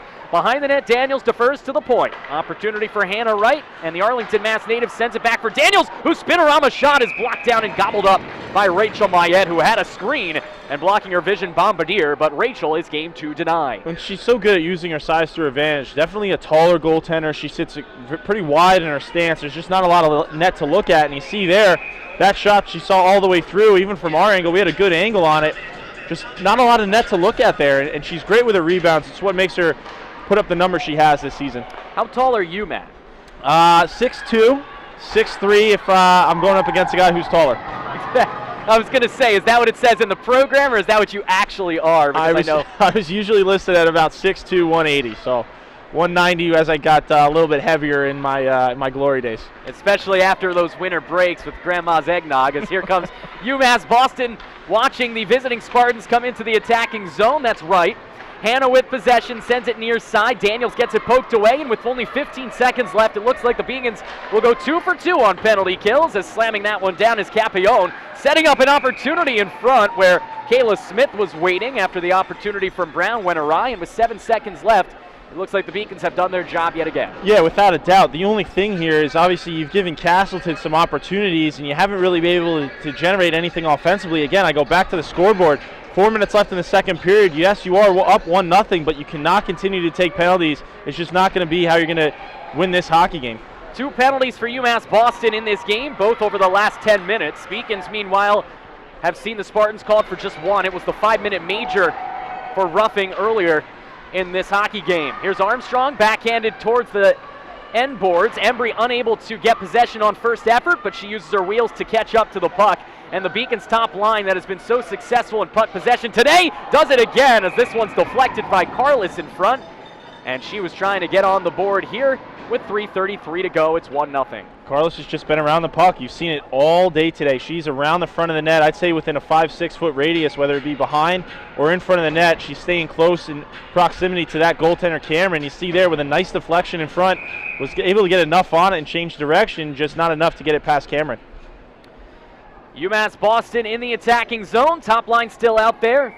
It's Fallon and our player to watch out there as well at the points for Alexa Capillon. UMass Boston winning that face-off. Embry back to Capillon. D-to-D feed for Fallon. Fallon sends it in, deflected in front from Carlos, but a good save with the right leg by Cameron.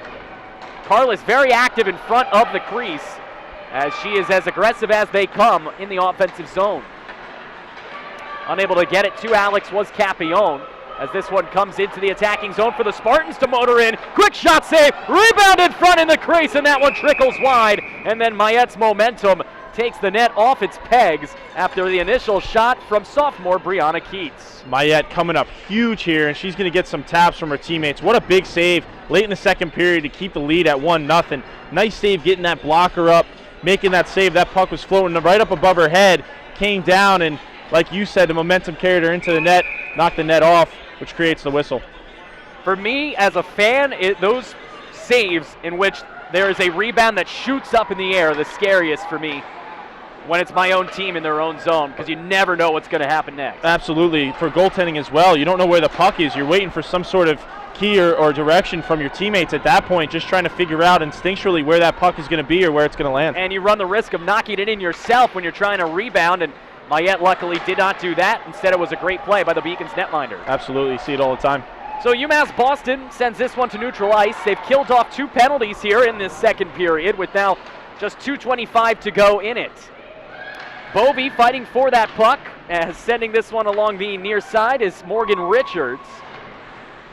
Eddie Moritz down there. Moritz trying to get possession for her line down there with Barry and the aforementioned Bovey.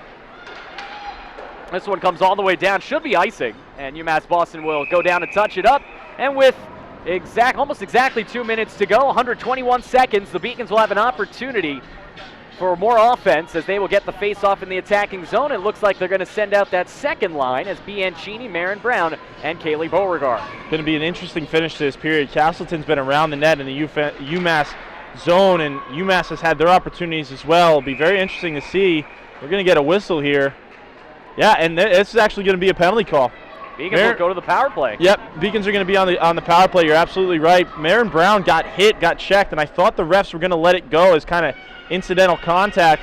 I was wrong. LeClaire's going to make that call, and I'm not sure who's actually going to go to the box just yet, but it's going to be 2 minutes for checking. It's going to be Rachel Bombardier, the Pittsburgh, Vermont native, as she bombards the Beacons center, Marin Brown, on that one. And with 1:57 left, Beacons with a chance to extend their lead here late in the second period. What a big opportunity for UMass Boston, as a 2-goal lead heading into the third would be spectacular, as Kayla Smith's shot from the top of the circle is denied, blocked back towards her as she gets it back to Fallon. Poke check there by Daniels. Good play by Anna Daniels, defensively aggressive on Sam Fallon. 1:38 left on the 2-minute minor for checking. UMass Boston sees a whistle and a high stick called. I believe that call is on Castleton, though. Yeah, absolutely. It'll be in zone on a high stick. UMass is going to change power play units, and Smith has done a nice job. She's had some opportunities to get that puck through. Would love to see her. She's going to stay out. Would love to see her get that puck off her blade just a little bit quicker than she is right now. Carlis looking to win that face-off. She sends it towards the far side boards, and then able to keep it in there was UMass Boston. Embry tried to send it right into the slot for Carlis, but good defense in front by Sam Payan. Yeah, that almost was a breakaway coming down the other end on Mayette. Beacons have been able to evade and avoid any odd man rushes coming the other way. All the offense for the visiting Spartans has been on offensive zone rushes. Meanwhile, UMass Boston's Kat Armstrong possessing the puck into the attacking zone. Smith sets up Embry. Then Smith takes a shot just wide of the net with Carlis coming on in. UMass Boston will be on the power play, barring a goal for the remainder of this second period and 4 seconds of the third period as Kayla Smith takes that feed from Curry with 41 seconds left in this second period. Far side Carlis takes the shot save. Rebound is behind the netminder, and diving back was Cameron, but Cameron is unable to get that shot as here's Armstrong taking a blast, denied by Cameron. Rebound in the net mouth, and she couldn't secure it. UMass Boston keeps possession. Curry takes a blast, blocked down as that one took Kayla Smith's head off, but she's okay and back on her skates. Armstrong can't keep it in, and that should just about do it.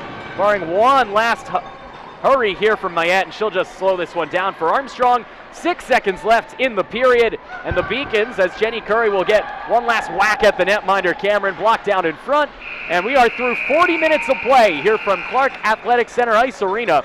It's 1-0 UMass Boston right here on the Beacons Broadcasting Network. And Matt, the Beacons had a couple of opportunities on the power play here. They also had a couple of shorthanded opportunities. Special teams have looked pretty good, despite the fact that statistically they're not necessarily better than Castleton. No, without a doubt. And the second period was just a little bit the same from the first. A lot of ebbs and flows. You saw the ice being tilted on both sides. Castleton with some momentum. UMass as well. UMass obviously finishing the period on the power play. Wasn't able to capitalize. And it's going to be an interesting third period. We got a 1-0 lead and 20 minutes left to play. But for right now, we're going to send it down to the bench with Steve, who's got an interview with Coach Berman. Coach, a couple penalties on your part, couple penalties on their part. How do you stay disciplined in the third period to kind of have the penalties for you and not against you? Yeah, well, there's nothing we can do about the refereeing, but we got to keep our sticks down. We got to keep our feet moving, and then we should be okay.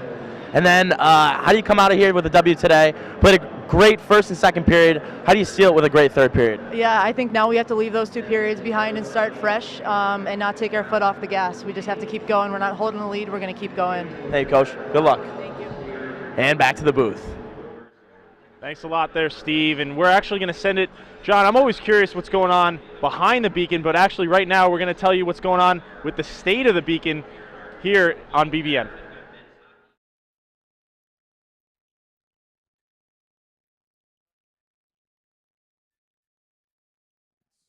Into the start of this new program. Don't judge us on the first 6 months. Judge us on where we'll be at in a year or two. But I can tell you that we're going to play hard every night. We're going to compete every game, and we're going to come to work every day. We're very happy with where we are in the standings right now, but we're not content, so we're going to keep pushing. We want to stay in the present while looking forward to the future too. So we definitely want to improve on the past years and have our strongest push yet. Yeah, really excited about Monin Park. Was just out there yesterday again. The field's pretty much completed besides just a couple of landscaping things. But it's going to be a game changer. It's going to be a fantastic playing facility. Having that Fenway Park feel is going to be outstanding. Give us a really true home field advantage. It's great for recruits. Just walk the 5-star recruit up there, and that's what it's about. You're going to get better players. You can get better player development. It's just going to give a real sense of Beacon pride to everyone involved. The State of the Union of women's basketball right now is history was made last night in our game versus Plymouth State, where Olivia Murphy had her 1,000th rebound.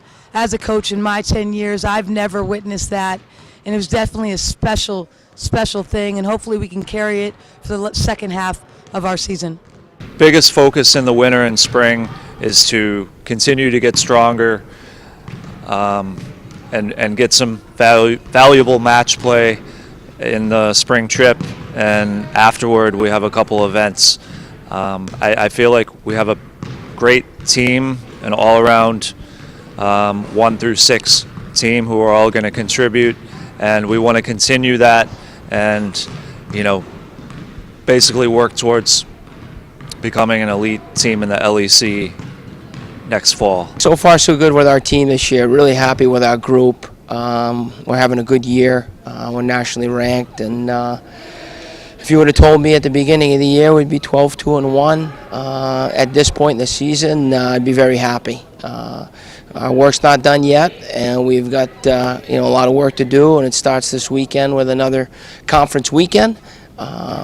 And they're all big down the stretch, and you want to be playing your best hockey come post-tourney time. So hopefully we can do that.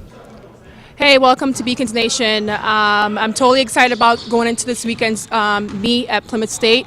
We're looking forward to our returners, Kelly Desane, Dom, and Fritz Gustav, Chris, Cian, Xavier Romero, to name a few, and we have lots more freshmen that have been contributing week after week and have been doing really well. So I'm really excited for the season. I thought we had another pretty successful year this year. I think we could have done a little bit better. I would have liked to pick up the 2 trophies instead of the 1, but that makes 3 trophies in 2 years. Got to the NCAA tournament for the second round for the second consecutive year. We returned, I think, 9 starters out of the 11 on the field, bring back 20 players total. We've brought in already about 15 players for next year, including 3 goalkeepers, so our recruiting class is done. Good mix of freshmen and transfers. And next year we'll be looking to make it 5 trophies in 3 years to the rest of the conference 1. I'm really excited to see what the girls are going to bring on February 1st. They seem like a super dedicated group. They're enthusiastic. They are excited and ready to go. We've been communicating and talking about the level of commitment and dedication that the girls have, and I am fired up to see what February 1st brings. Men's tennis, we have a very young team. I feel like we've made a transition from a core group of players that were on the championship team all since graduated. So it's exciting to have a new group. We definitely took our lumps in the fall, but I feel like we're going to be a much stronger team in the spring. We have a couple guys returning that we didn't have in the fall. As we begin our 2016 spring season, the future looks bright for the women's soccer team with a lot of young talent and a lot of young new talent that'll be coming in the fall. And we're excited that we're building and continuing our success. If we continue to work hard this spring, the fall should be a lot of fun, and I'm really looking forward to it. With more than 20 new guys this spring, we're very excited for the 2016 lacrosse season. Guys are already back in the weight room with Jeff working hard, and we're very excited to get going with our formal practices on February 1st. Only about a month after that, we're on the road at Riviera on February 27th, ready to get our first W. Hello, everybody. Welcome to Beacons Nation. Totally excited about this season.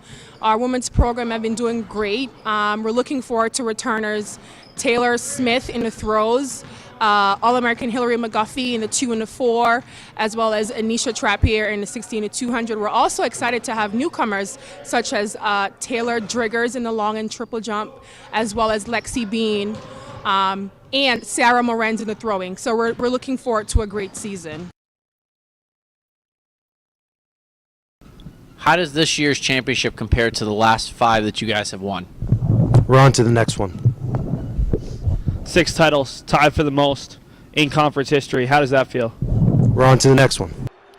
So UMass Boston here at the second intermission, leading 1-0 on the Beacons Broadcasting Network. I'm John Skudras. Matt Meisenbacher will be with you shortly. Beacons in that second period getting on the board. 3:21 into the frame on the 7th goal of the year for Jenny Curry as she continues to play spectacularly inspired hockey on an assist from Kristen Embry, the Colorado native 6th. Let's take a look at the statistics of the second period as we rest here at the intermission. As you see on your screen, 14-6 in that second period for the Beacons. Overall, the Beacons have outshot the visiting Spartans 30-13, which is absolutely astounding going into this game when you consider the records. Beacons 9-8, Castleton 12-3. UMass Boston getting outmanned on the faceoff 19-17 as they We're tied going into the second period, so just getting outgunned a little bit in that frame. And, of course, the special teams have been important in that they've been interesting calls, but they haven't been important in that they've led to any scores, as both teams have been unsuccessful with the extra attacker. The Beacons just once, the 5-minute major, and it's probably going to be 0 for 2 in 3 seconds once that second penalty elapses after the third period begins. And, of course, Castleton State 0 for 2 on back-to-back minor penalties on the Beacons, and that's where we rest after 40 minutes of play. For the Beacons, offensively, led by Kristen Embry with 5 shots in the first. Well, it was Alexi Capione getting the job done in the second. Our player to watch on the pregame show, she now leads the team with 6 shots in this frame after 4 in that second period. And for Rachel Mayette, she hasn't had to do a whole lot of work, but she's been solid. 13 shots and 13 saves. We're going to get an opportunity to take on the men's basketball highlights from Wednesday's 87-78 overtime loss to Southern Maine right here on the Beacons Broadcasting Network.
There we go. UMass Boston taking on the visiting Castleton State Spartans. 1-0 Beacons after 40 minutes of play.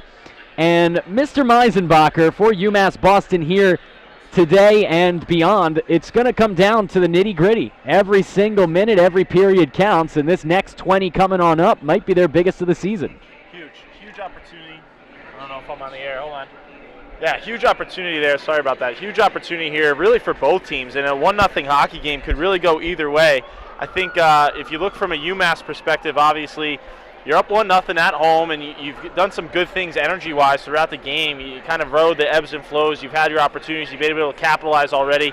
Need to get more, though. Obviously, with one goal, you're a bounce or a tip away from this thing being tied. From a Castleton perspective, the same remains true. Obviously, they need to stay out of the box and need to rely on some of these forwards who have done some things late in the period to generate some opportunities and tie this thing up. Let's take a look at the NEHC scoreboard update.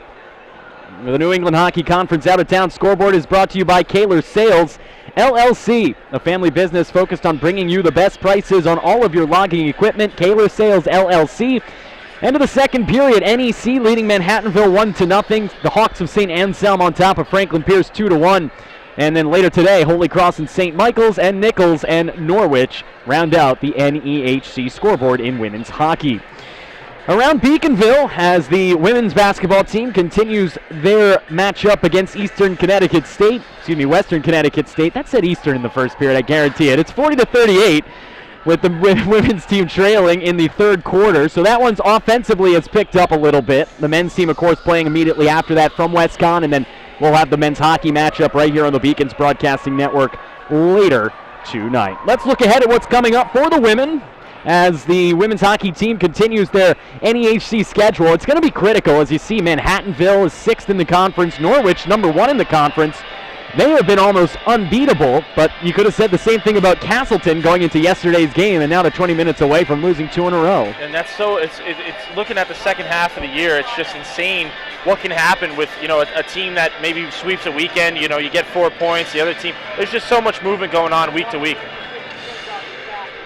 We're going to kick into a quick commercial break. When we come back, we will have the exciting and concluding third period right here on the Beacons Broadcasting Network.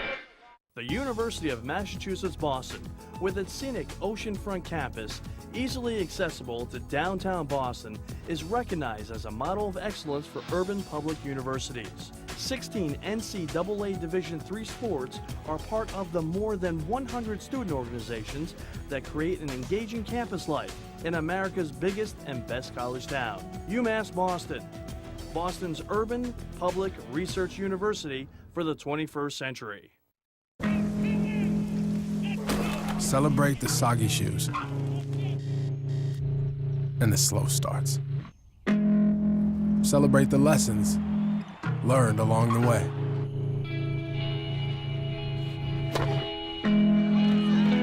These are the wins.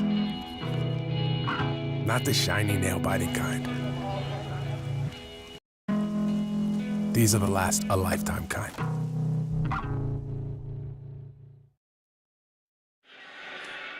Welcome back into the broadcasting booth. Along with Matt Meisenbacher, I am John Skudris. The UMass Boston Beacons will have just 3 seconds of power play time, which in essence is nothing at all, as the face-off gets set to be dropped, and Carlos just slaps that one forward smartly, as chasing after it is Curry along with Embry. And now Embry sends it into the net mouth for Carlos, but knocked down, and now here comes Castleton State, but falling down there was Bombardier, rushed fresh out of the box. And now coming forward with possession and dumping it in is Pelkey. Behind the net, Carlos winds and deals this one towards Embry. Embry's unable to clear it as it's intercepted and backhanded towards the net mouth by Bombardier. Pelkey down there fighting with Fallon. Sam unable to get possession, but it is deflected towards Capione, and Alexa will reverse her course, go to the far side and get her pocket picked by Stedman. Taylor Stedman, the team's leading goal scorer. It's kicked by Curry towards the net, but taken away by Capione, and she'll have to wind it around to the near side for Embry to send this one towards neutral ice. A little sloppy early on. Yeah, not a good start for UMass, and a couple of turnovers late. Started off nice play by Carlos off to try to get it deep, and then after that just kind of fell apart. Dumped all the way in, no icing. Marin Brown chases after Morgan Richard, who gets there first. Richard puts the brakes on, and now with the aggressive forecheck from UMass Boston applied in the attacking zone. Continued trouble here for Castleton State, and then losing that one was Daniels to be taken by Brown. Marin Brown backhands it, and the puck ended up taking Beauregard off her own skates. As this one's sent back to the point here for Jeter. Armstrong whiffs on the pass to the far side for Brown. Brown now heads to the bench for a line change, keeping it in the zone. Bianchini for Armstrong. Cat off the sideboards, careening around the end boards as Bianchini pinches in to take a swat at Richards. With possession, here's number 21, Sam Payan. She finds Daniels. Anna moving forward Left-handed shooter coming all the way in and trying to go short side over the shoulder, Mayette, but Rachel makes the save. Good save by Mayette there. Had to get that shoulder up in a hurry. Turnover by Smith as the puck was kicked by Barry and then cleaned up here by Armstrong. Cat turns it over in neutral ice. Coming on in momentarily was Kilroy, but she turns it over to Barry. And now Katie tries to careen it off the sideboards, allowing her to motor past the defender, but it's intercepted by Bergiak and sent all the way in. Jenny Curry in that top line out there for the moment as Kayla Smith and Katie Barry, so it's a bit of a convoluted combination of three lines as coming all the way in here is Capillon before she gets her pocket picked on a poke check. With possession now is Jocelyn Forrest. Forrest on the backhand sends it right out in front. Chance in front, shot high and wide. A point-blank shot from Lisa Kilroy missed the top of the net. And now 3-on-1 for UMass Boston, but Embry can't control the cross-ice feed from Jenny Curry. Got to connect on that pass. You got a 3-on-1. It's a simple breakout pass, and you got to connect on that. You've seen that a couple of times. Embry would have been all alone and unable to get it to her. Was Curry on first effort. Carlos has a chance to swat at it not once but twice, but Cameron is game to deny. Oh, Carlos with 2 attempts in front there, just wasn't able to elevate it. She's going to go for a line change, had the game on her stick in some way, shape, or form. Twice laying down, had Cameron committed, just wasn't able to get it upstairs. Now here it comes to the point. Chance for a blast there through the screen by Rose, but that one is wide of the net. Comes back for Payan. Payan defers down low for Stedman. Stedman tried to find a man in front, but with a lot of bodies in the net mouth, it never made it through, and now it is cleared to the red line by Avison, and Lizzie continues to apply an aggressive forecheck to get it to Kayla Smith. Smith doing it all by herself as this one is a shot from just outside the dots that's denied there in front by Payan. Comes to the near side where Avison halts any momentum the other way. Big blast from Fallon, shifted away with the left leg by Cameron. Moritz fighting for possession and tumbling down is Smith behind the net. And now it looks like Castleton State is going to be unable to, in fact, clear as Stedman couldn't get it around Avison. And the Beacons going for a line change as Moritz stays out there with 15:45 to go. Coming on in is Marin Brown and Beauregard, and a souvenir for a lucky fan here on the bleachers to the near side as that one comes out of play. I wouldn't have thrown it back. You got to find a kid who would love to take it home. But in any regard, we've seen UMass kind of started a little bit slow in the period and some good opportunities here of late. They've been able to put some shifts together here 5 minutes into the period, and you hear me say this a lot. In a game that's this close, you like to break the third period down into 4 quarters with 5-minute increments. So here you have it, within the third period, almost first quarter gone. Yes, sir. There's 15:35 left here in the third. Beacons clinging to a 1-0 lead on Jenny Curry's 7th of the year. 3:40 into the second period. Behind the net now, moving forward with possession was Wright. She clears it towards the red line and beyond as it trickles into the Beacon zone. Armstrong has to put on the Jets to get back. Cat has possession. She goes and reverses her course to the near side. Now Bianchini has it. Alley behind the net for Armstrong yet again. She needs some help and getting a bit of a natural screen from Brown. And now sent behind now, and Galucci will come off the near side wall. This is where the Beacons found themselves in some trouble earlier in this game. Just unable to find an outlet pass and get it out of the zone. They've had a couple of opportunities for odd man rushes that went awry because of an inability to hit crisp passes. That wasn't very crisp, but it got the job done. Meanwhile, here's a shot from Beauregard blocked down right out in front by Hausner. And now here is Daniels getting her pocket picked, and the poke check from Barry sends it into the corner. Far side wall kept in the attacking zone and spun around and wired in there by Kayla Smith. 14.5 to go, third period of play. Behind the net with possession is Branford. Chance for the Beacons. Barry right into the slot, and her wraparound shot is wide of the net. Short side, never made it to the crease. That was a good chance there by Barry. Forced Cameron to make a save there, and UMass with the first strong opportunity of the period.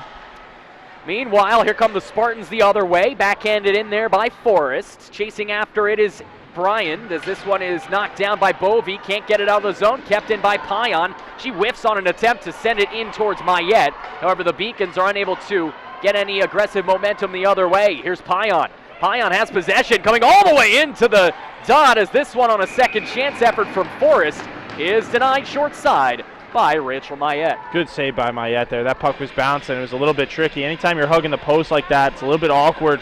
You don't get full range of your ability side to side, and she was able to squeeze that post and was able to make a nice save. 13:37 to go. It's 1-0 UMass Boston here on the Beacons Broadcasting Network. Along with Matt Meisenbacher, I am John Skudras. Pleased to bring you a double-header of hockey action from Clark Athletic Center Ice Arena on a cold and windy day in Boston, Massachusetts. Thankfully, we're going to avoid most of this blizzard that the Northeast is being victimized by, but the wind, when I got out of my car, nearly blew the door right off. A lot of wind outside today. A lot of wind at the Castleton State backs right now as they're trying to get something going and keep momentum on their side, trailing 1-0. Spin around shot. Mayette never saw it as that blast came from the stick of Hannah Wright. Comes towards the red line. Wright gets it from Morgan Richard. The partners in crime spin back and go D to D back for Richard. And she'll send it forward. Trying to glove it down there was Pelkey, but it came right in on Armstrong. Cat then finds Shetter to exit the zone with an outlet pass. And, almost too many men on the ice there for UMass Boston. Probably should have been. Break for the Beacons as Bianchini is on the ice now, replacing Embry.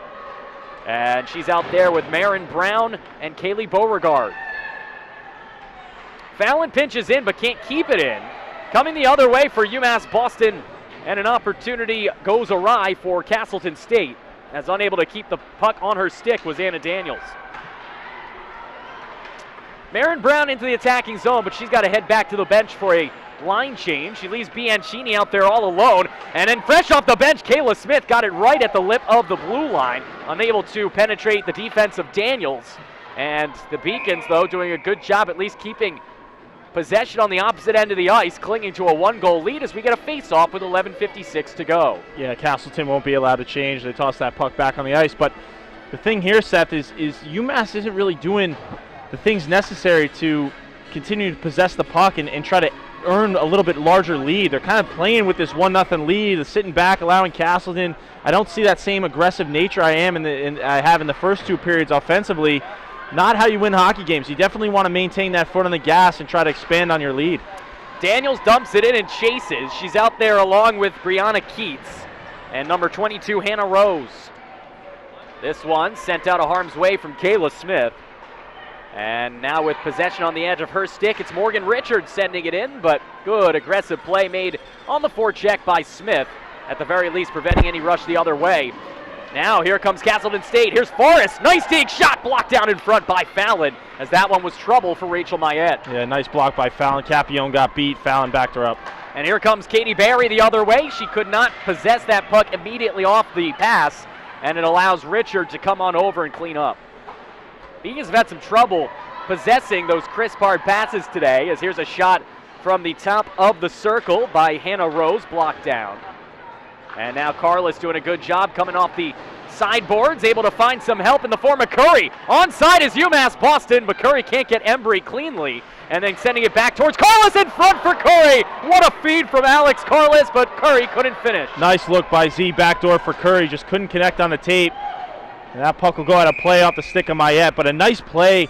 Started off the initial rush, comes into the zone, and puck was in the corner. Embry was able to find Carlos coming late on the charge. Carlos was able to kind of one-touch that pass backdoor to Curry. It was right in the prime zone. Curry just couldn't get any composite on it to bury it home. That was a nice play. Good look by Carlos. Kayla Smith unable to win the face-off. Getting her stick poked away by was Avison. And now UMass Boston sees Kat Armstrong with possession behind the net, trying to evade Stedman, who's aggressively pursuing her. Sending it out of the zone and hitting Moritz. That's got to be a call. No call. That was almost a Scott Stevens-esque elbow to the head, as this one comes all the way in from Avison. She covers up. That was a dangerous play at neutral ice. Yeah, they're going to, I guess, call that incidental. And from our vantage point, that was a big, heavy hit. I mean, you can call it incidental in the men's game, but I don't know how you can call that incidental. She came clearly after her aggressively. Yeah, you're right, John. That definitely had an aggressive nature to it. Regardless, refs are going to let him play in this third period. They certainly are. They've let him play for the majority of the game. They did call a major penalty on Castleton in the first, and 2 penalties on the Beacons in the second. But other than that, these two teams have been really given free rein to roam, even if that has not allowed them to get onto the scoreboard. Beacons, after 2 periods, outshot Castleton 30-13, and what has to be a very surprising statistic right there, a Castleton team coming in towards the top of the conference standings. Beacons just have to be a little bit cautious here. Halfway through the period, they have generated some opportunities, but Castleton continues to press. Here's Daniels, who seems like she is out there almost every other minute, the captain for these visiting Spartans. She'll head to the bench now as a line change for Castleton State. Behind the net, taking possession is Bryant, and now penalty coming up on UMass Boston. So they didn't call the one at neutral ice, but they have no qualms with sending Sam Fallon to the box for 2. And another break for the Spartans as they have a chance to tie it up on the power play. The center ice hit might have put him on alert, because that was lesser of nature. Fallon in the corner there. That was more incidental than the one at center ice. Regardless, Fallon is going to sit 2 minutes for checking.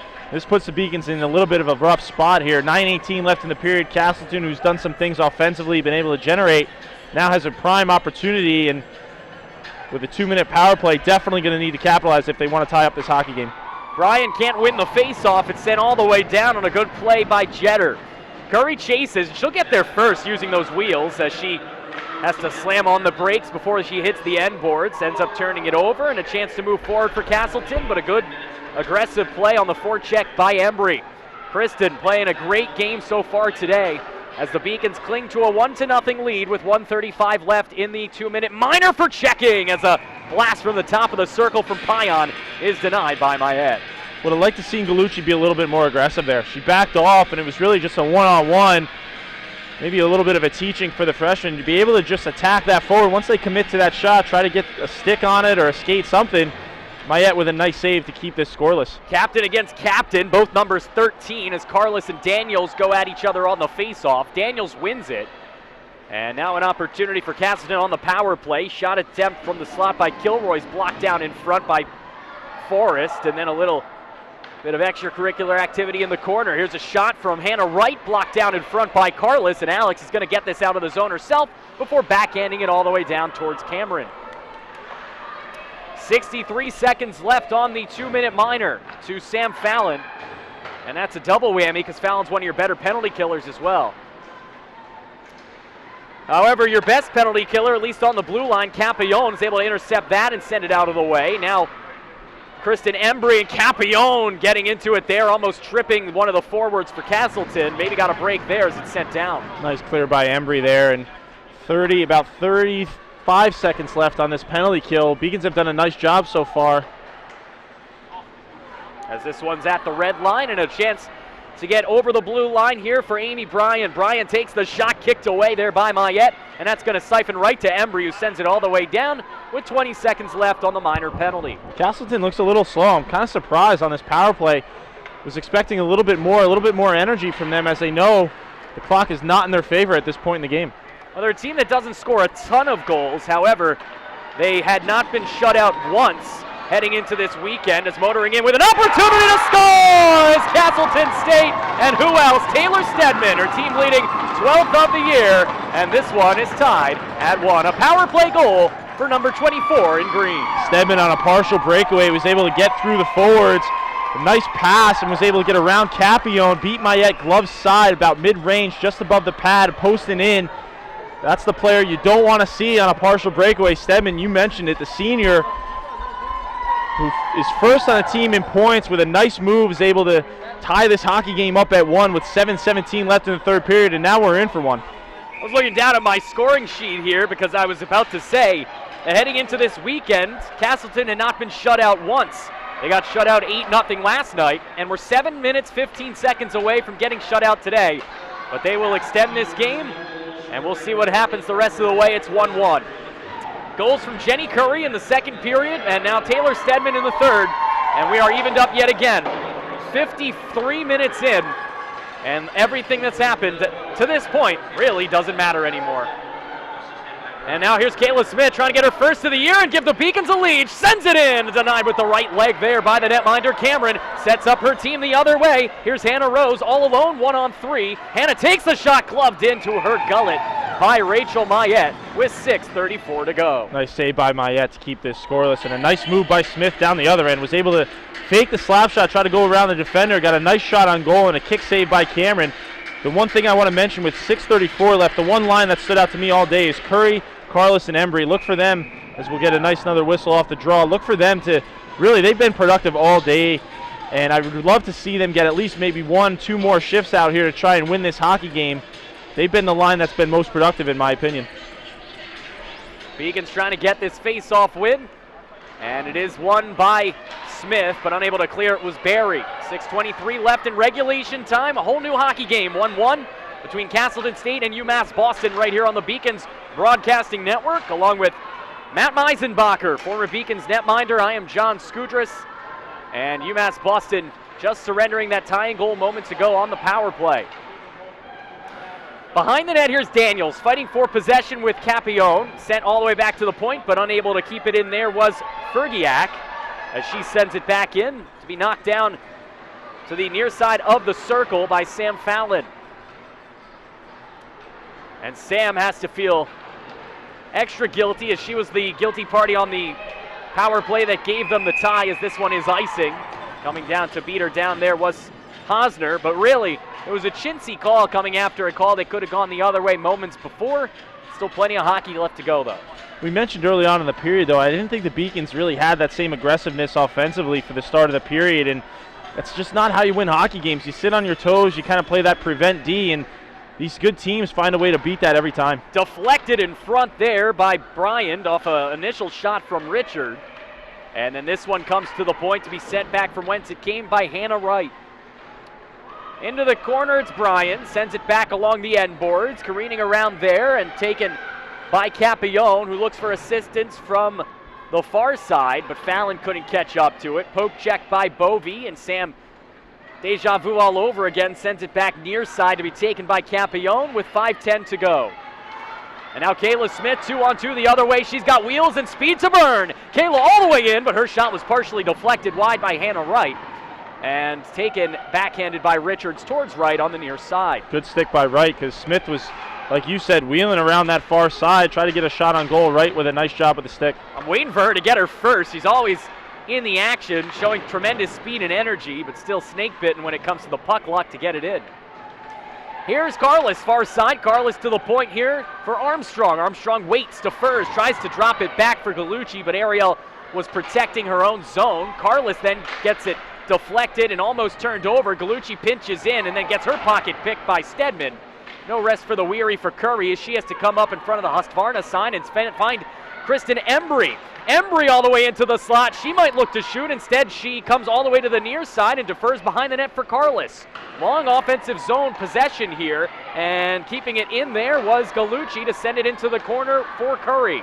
Jenny Curry trying to fight for it with Bombardier, but eventually it is turned over, but not out as Stedman turns it over, and then on a second chance, Stedman is able to get there, and that's too many men on the ice, and an easy call as the Beacons will go shorthanded.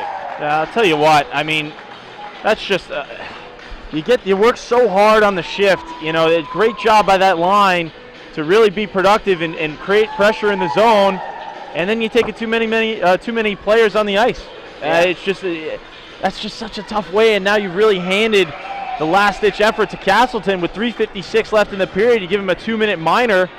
Brown's going to be the one to sit in the box and man the too many players on the ice call, but that's just, that's deflating. Just all that work and a nice effort by that top line. They've been looking good all day, and then as they're changing, to get called for too many players on the ice is a little bit deflating. But let's see what they can do here.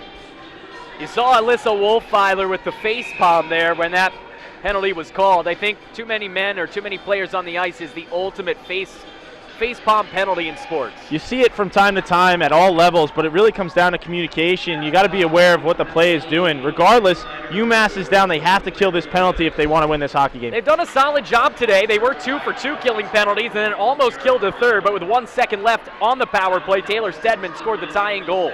Here's Amy Bryant into the attacking zone. Still 1:40 left on that too many players on the ice call. From the point, Payan, far side, taking it is Hosner. Hosner sends it in, deflected in front there by Brianna Keats, but it's sent wide to be fought for by Fallon and Stedman. Fallon is able to find Kayla Smith, but she turns it over and then trips over the net, whiffing on that shot attempt with Payan. And good graces for the Beacons as they can send it down easily. Key change here for the Beacons. Castleton was buzzing a little bit. Got about a minute left on this power play, and not sure if they've generated much in terms of shots on goal, but have done a nice job moving the puck. 180 seconds to go here in regulation time of a tie game, 1-1. Beacons had the early lead in the second period on a Jenny Curry goal, but Taylor Stedman's team leading 12th of the year has Castleton State evened up yet again. Still 50 seconds to go here on the 2-minute minor penalty for too many players on the ice to UMass Boston. Behind the net, right out in front, and a golden opportunity in the slot there for Kilroy, but blocked down by UMass Boston. And then Carlos will almost send it out, and she is successful in getting it to the red line. Got to hustle on this change. Absolutely. Luckily, the Beacons have the short change here as they're trying to get any break they can here late in the third period. Here's Curry as she sends it off of the sideboards and all the way down. Just 22 seconds left on that minor penalty. Good job defensively, clearing pucks, blocking shots. Beacons doing a nice job on this kill so far. Here's Hannah Rose, the defender from Kenora, Ontario. Able to move up, and then she finds the chance for Brianna Keats to fire it in, deflected wide. Sent back to Keats from Bryan, blocked down by Embry. Power play's over in 2 seconds as this one's sent towards the far side off of Gallucci's stick. Good aggressive play by Gallucci to go after the puck. The power play is over. Marin Brown, who served it for the Beacons, is out of the box. And with 1:45 to go, the Beacons survive that one. Stedman fighting for it, backhanded in front. Unable to find any Spartans, and then chasing after it, Beauregard just diving to poke it away from Sam Payan. Good play from Kaylee. Yeah, nice job trying to make a play on that, and almost was getting there in time to pass it over to Embry, who would have been in on a break, just not enough to get it to her. Oh, bad turnover there, and here's Curry. She does not have men with her right now. Hesitates, sends it in front as she had Marin Brown from point-blank range in the slot. She could not connect. Just couldn't connect on the pass. Meanwhile, here's Kilroy. Sends it in, poke checked away, and swiped at there by Mayette. Backhand feed from Pelkey, looking to go behind the net for Bombardier, but it's intercepted there by Capillon with 60 seconds left in regulation time. Here come the Beacons the other way. Avison's cross-ice feed is blocked down there by Pelkey and then sent back forward into the Beacon zone. Capillon, far side for Carlos. 48 seconds left. The Beacons trying to get anything going here, win it in the last minute. As getting tripped up was Carlos. She's able to find Fallon. Sam's got a wicked blast as she comes to the near side, all the way around the horn, using her balance as this one careens across the net mouth, but just wide. Carlos was almost able to tuck that home. It was bouncing just in the blue paint. 27 seconds left. This is good news. The Beacons have possession. Curry's blast is blocked from the dot. Jenny whiffs on the second chance shot. She's taken down, and an easy clear, I would assume, coming up and successful by number 22, Hannah Rose. Here comes Avison, and she just could not catch up to that feed. Daniels intercepts it, finds Rose, poked away from her with 5 seconds left. Stedman's backhand. Last chance for romance behind the net for Stedman, but they'll run out of time in regulation. And 60 minutes were not enough. UMass Boston evened up 1-1 here with the Castleton State Spartans, and in that third period, the Beacons surrendered the lead, but they regained that momentum, I think, with that penalty kill late on the too many players. Looked good on that last shift. Absolutely, yeah. I think overall Castleton will get the win for the period, but other than that, UMass did a really nice job after killing the penalty, getting some last-minute opportunities, and you saw there with less than a minute left, Carla somehow got the puck on her stick and almost tucked it home past Cameron, just wasn't able to do so. We're in for a solid third period here, John, and with a minute 30, you see both teams kind of congregating, talking about strategy. What it really comes down to is goaltending, and both teams are going to probably have at least 1 or 2 chances. It's going to be the goaltender that's able to make a save. We're going to take a look at the highlights here of that third period, and we look here at the Beacons against the Spartans. This was a great play by Daniels, who's looked good and aggressive all night long, but unfortunately for UMass Boston, it was the one that Mayette didn't save that you'll see in just a few seconds, as this is going to be a nice save here from Cameron off the blast from Fallon. Sam has been aggressive. It got the best of her late when she got called for a penalty, that ended up resulting in the tying goal, and that's why we are tied right now. And you'll see it in just a few seconds' time. This was actually a nice save from Mayette off the blast there from Payan. And then right here, the goal by Stedman that ends up leading to a 1-1 tie. Yeah, you see the defense in there goes down, and then Capillon just can't get back in time to cover for it. And that tied up the hockey game. And here you see late in the period, that's that Smith play. Fake slap shot, was able to try to go around. Just wasn't able to get it past Cameron, who made a nice kick save on the play. Regardless of those highlights, we got a 1-1 hockey game headed into OT here, and it's going to be interesting. Usually you see one of two things. Either both teams play kind of conservatively, happy to be in overtime and try to generate off of maybe a blown pass or someone falling down. Or the flip side is obviously both teams playing very aggressive, trying to get the win, and I think the latter might be the case with second place kind of on the line here. I think both teams recognize what's at stake, and I would be expecting to see some grade A opportunities here in OT. Beacons beat Salve Regina 3-1 last night. Spartans lost 8-0 and were victimized by St. Anselm. Face-off is won by the visiting Spartans. As the Beacons and Castleton State are underway, 5-minute overtime period. If no one scores, it will end in a draw. If the Beacons score, they will win. Likewise for Castleton. As pinching in to try to get an aggressive play is Capione. Instead, it's turned over, and Bryant almost had a chance to get a shot in on the net, but a good poke check keeps it away from her by Fallon. Behind the net it comes. No one home as Fallon was all the way on the near side. It allows Bombardier to come in all alone, sends it in front, they score! The Castleton State Spartans have won the game, and I believe it was Taylor Stedman yet again from Rachel Bombardier in overtime. Just 34 seconds in, UMass Boston has succumbed to the visitors from Vermont. Terrible coverage. Terrible coverage. In OT, you just can't allow a backdoor pass like that, and I just didn't see that the urgency, or you're in OT here. I just don't know how you let a player be that undetected backdoor, and no chance for Mayette. That backdoor feed was right on the tape, and that puck was in the net before anyone else knew it. Unfortunate for UMass, played an extremely strong hockey game, and we're going to go to a replay here and see actually how this ended up. UMass outshot Castleton 37-22 in regulation. They get outshot 1-0 in overtime. Here is the one. Both D getting beat, and there you see Fallon not getting back, no coverage on the back door. Both defensemen get beat on a single play, and Bombardier with a nice individual effort to get that pass, beat two defensemen and get that pass through. But from a UMass perspective, a game that could have easily been won. Early goal early on, just weren't able to get anything after that, and unfortunately, from a UMass perspective, Castleton was able to come out of here with a 2-1 win in OT.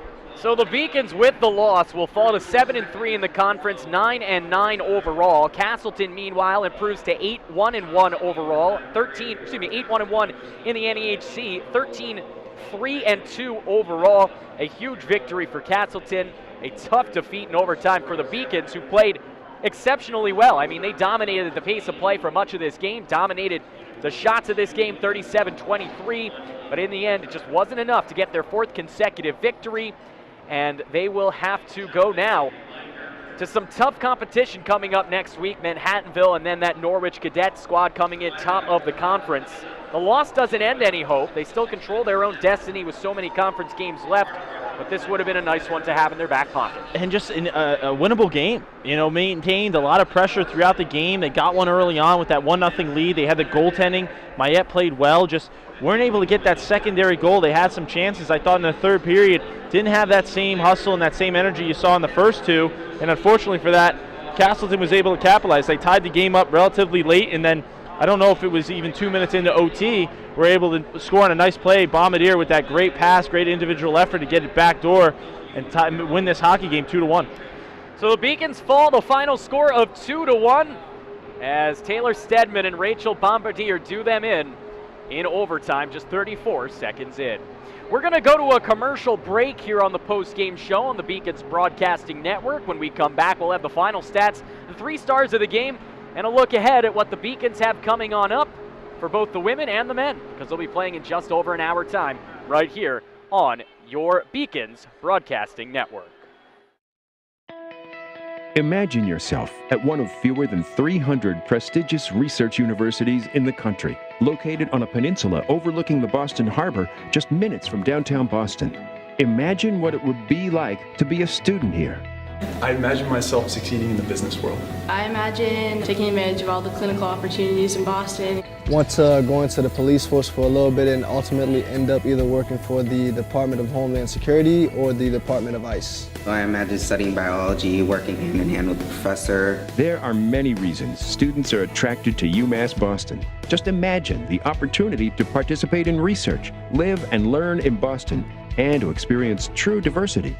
Our researchers have expanded the research enterprise admirably over the last decade. They have engaged in important environmental stewardship. They are at the frontiers of the life sciences and public health.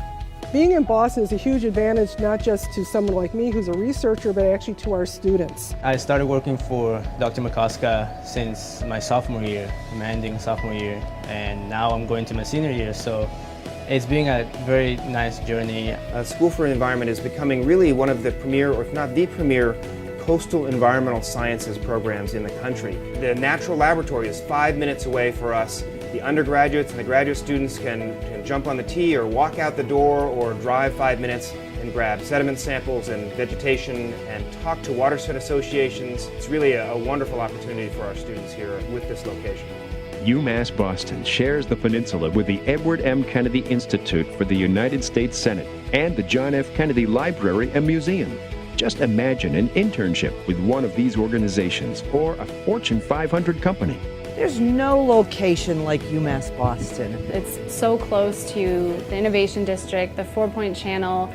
You can just hop on the red line and get there. I like the fact that Boston is near the water. I was a legislative intern for Senator Elizabeth Warren in Washington, D.C. And I was there, in the Senate. It made me feel good about myself. It made me feel like I could do so much more. There's so much more out there and ahead of me. After my internship at Ernst & Young this past summer, I was offered a full-time position to join their risk advisory practice, where I'll be doing part-time security consulting and part-time risk advisory consulting. And I never would have had this opportunity had it not been for UMass Boston. Imagine what it will be like to interact with students from 150 countries. You meet people from everywhere. That's the best thing about the school. Here there's a lot of international students, so it's really cool to meet people from different countries, different parts of the world. We also have students here at UMass Boston who come to us from Texas, from Alabama, from Georgia, from California. And I often ask them, what brings you here? And it's always Boston. And then when they come here, they realize UMass Boston. I decided to come to UMass Boston from the West Coast because, look at it. We've got the ocean, it's beautiful. I'm getting a really great education at great value. I couldn't be happier to be here. This is what the world looks like. It's here at UMass Boston. And now, imagine doing all of this at a campus that is buzzing with more than 100 clubs and organizations, 18 NCAA athletic teams, and concerts and films galore. Whether you're interested in studying abroad or doing service work over alternative spring break, we have something for everyone. Starting my first semester here, I was assistant coordinator of Casa Latina. Second semester, I was promoted to coordinate my own center, the Student Wellness Center. Being on the track and field team here is the greatest decisions I've made besides coming to UMass Boston.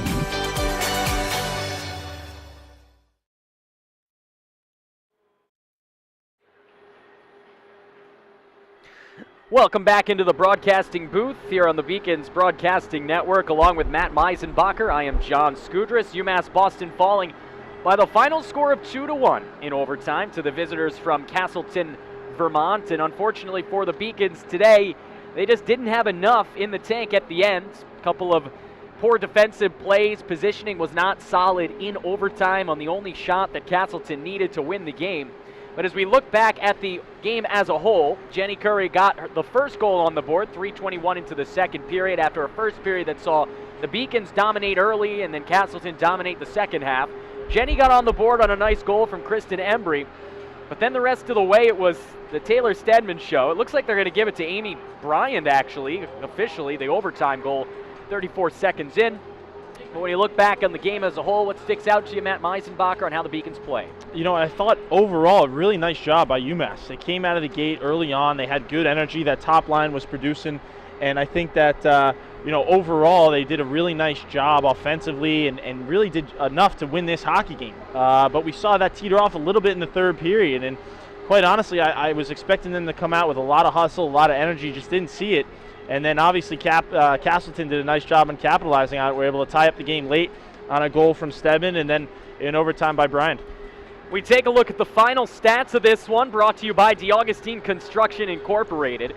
Located just outside Pittsburgh, let us be your only solution for your roof, chimney, and fireplace needs. DeAugustine Construction Incorporated. And as we look at the Beacons, they constructed a pretty good scheme against the Spartans and Jess Cameron. Pounder with shots, 37 on the afternoon to compare to just 23 in the face of Rachel Mayette. But unfortunately, Cameron was game for almost all of them. After she gave up the goal to Jenny Curry, she looked quick as a cat in net and lived up to the height that her stat line portrayed this afternoon. Yep, I mean, just a goaltender that really is tough to beat. And I was excited when the UMass Beacons were able to get that goal early on, just because, as we just said, statistically, you don't get many on her. But unfortunately, after that, Beacons just couldn't find a way to get another one. You mentioned the shot totals, 37 shots total, which is relatively high for a team. Usually they're around, mid to low 20s. I think offensively they did a lot of great things. And like I said, that top line looked great all day. Carlos, Embry, and Curry. Curry with the lone goal. But, moving forward, you would love to walk out of here with some points, but you got to find a way to look at the tape, see where there's areas for improvement, because they got a tough weekend coming up with Manhattanville and Norwich. They certainly do, and for the Beacons, one place they have to improve if they hope to improve their position in the standings is the specialty teams, because they were really not special today. 0 for 6 combined between the two squads. As we take a look now at our 3 stars, brought to you by Maples Rehabilitation and Nursing Center. We provide comprehensive quality care and a warm, compassionate environment for all. Maples Rehabilitation and Nursing Center. And Matt, Taylor Stedman we have on there as 2 goals. I'm not sure what we're going to give them at the end, but she certainly was a steadying force for these visiting Spartans. Without a doubt, and these stars can go to a lot of different players, but I think, you got Stedman, Curry, and Cameron, 3 players that, regardless of where they are, 1, 2, or 3 on the star count, really did a nice job contributing in multiple facets. And I think, like you said, whether it's Stedman or Brian that got that end goal, that game-winning goal, all girls did really nice job for Castleton and UMass as well. Yeah, Jenny Curry got that goal, her 7th of the season, and she had plenty of more opportunities. I feel like every game I see when she's on the ice, she's always had at least one breakaway or an odd-man rush. Beacons could have had a lot more in this game if they just could have connected on some of these passes. They were really struggling in the neutral zone, getting up ice, connecting on passes that could have led to goals that would have forced this game not to go to overtime. Primarily in the third period. It wasn't the case in the first 2 periods. They were moving the puck well and things looked crisp and clean. And you see here, late in the third period, just didn't have that same gusto, that same verve. Well, as we look ahead at what's coming up for the Beacons women, obviously a disappointing defeat for the first time in 4 games. They lose to a conference rival, and now they'll have to take on some even more vaunted foes. They take on Manhattanville right here on the Beacons Broadcasting Network. That one is at 4 p.m. on Friday. And then Saturday afternoon, probably their biggest matchup of the season, barring what happens against Manhattanville. Obviously, this was a colossal one, but the Beacons, with a win against Manhattanville and some help, can leapfrog the visiting Castleton Spartans, as Castleton has to take on Holy Cross next weekend. That's not going to be an easy one for them. Holy Cross is a top 5 team in the conference as well. But the Beacons in that Norwich game next Saturday right here on the BBN, that's going to be critical. Have to prepare for teams like that. They're very, very talented on paper. Both teams that have girls that probably could have played at the Division I level need to be prepared and need to know how to execute on your own game plan before you start worrying about what they're going to be doing. I'd like to thank our production team this afternoon. They'll be sticking around, I think, for double duty, at least some of them. Our producer and director, Seth Orensky, Alex Carasuto, and Sam Gitchler are our directors as well. My color commentator, Matt Meisenbacher, as always, doing a great job. Steve Witkowski with the intermission sideline reports, and our camera operators, Roxanne Vento, Sal Frashino, Frank Johnson, and Emma Glover. And as always, Rachel Maslak doing a good job on instant replay here on the Beacons Broadcasting Network. Well, it was an exciting game. The Beacons dominated the shot totals, and what was a topsy-turvy affair eventually ended in favor of Castleton State as they take control of second place in this conference with a 2-1 victory over the UMass Boston Beacons. But hope is not lost. Still a lot of hockey left to be played, including today right here on the Beacons Broadcasting Network, as in just about an hour time, probably about half an hour time, we'll be back on the air to bring you the men's team taking on Castleton State for what should be an even more exciting and thrilling affair. For everyone else involved in the broadcast, we'll see you in a little bit right here on the Beacons Broadcasting Network.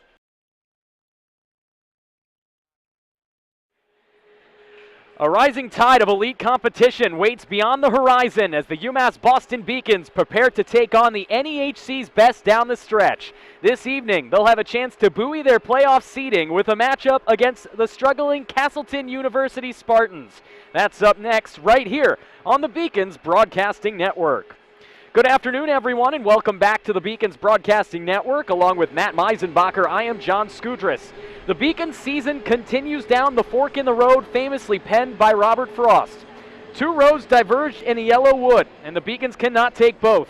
One road leads to NEHC glory. The other leads to another disappointing conclusion to a seemingly storybook tale. Last week, UMass took a colossal step towards conference supremacy. Despite a difficult home loss to the Babson Beavers on Friday, Peter Belisle's club proved their mettle, overcoming adversity to triumph 4-1 over Babson in Wellesley on Saturday. The win kept them atop the NEHC standings and set them up for what promises to be a thrilling finale to this exhilarating campaign. Last night, that journey took a minor hit, a 3-3 tie against Skidmore. Offensively, no unit is hotter than the Beacons' top line, as the trio of Colin Larkin, Matt Lemire, and Frankie DeAugustine have combined to eviscerate opposing netminders with the fire of a Nova. Defensively, we've seen Tyler Bishop and Garrett Gallagher step up their games as well, leading the surging Beacons to a pristine 9-1 conference record. They'll look for double digits in the NEHC tonight against the Spartans of Castleton U. And Matt, the top line, which is a bit split up today with Albie Daly joining Larkin and Lemire on top, it's been a catalyst for the team's offensive surge, who outside that top scoring line needs to step up their game down the stretch. Coach Belisle is notorious for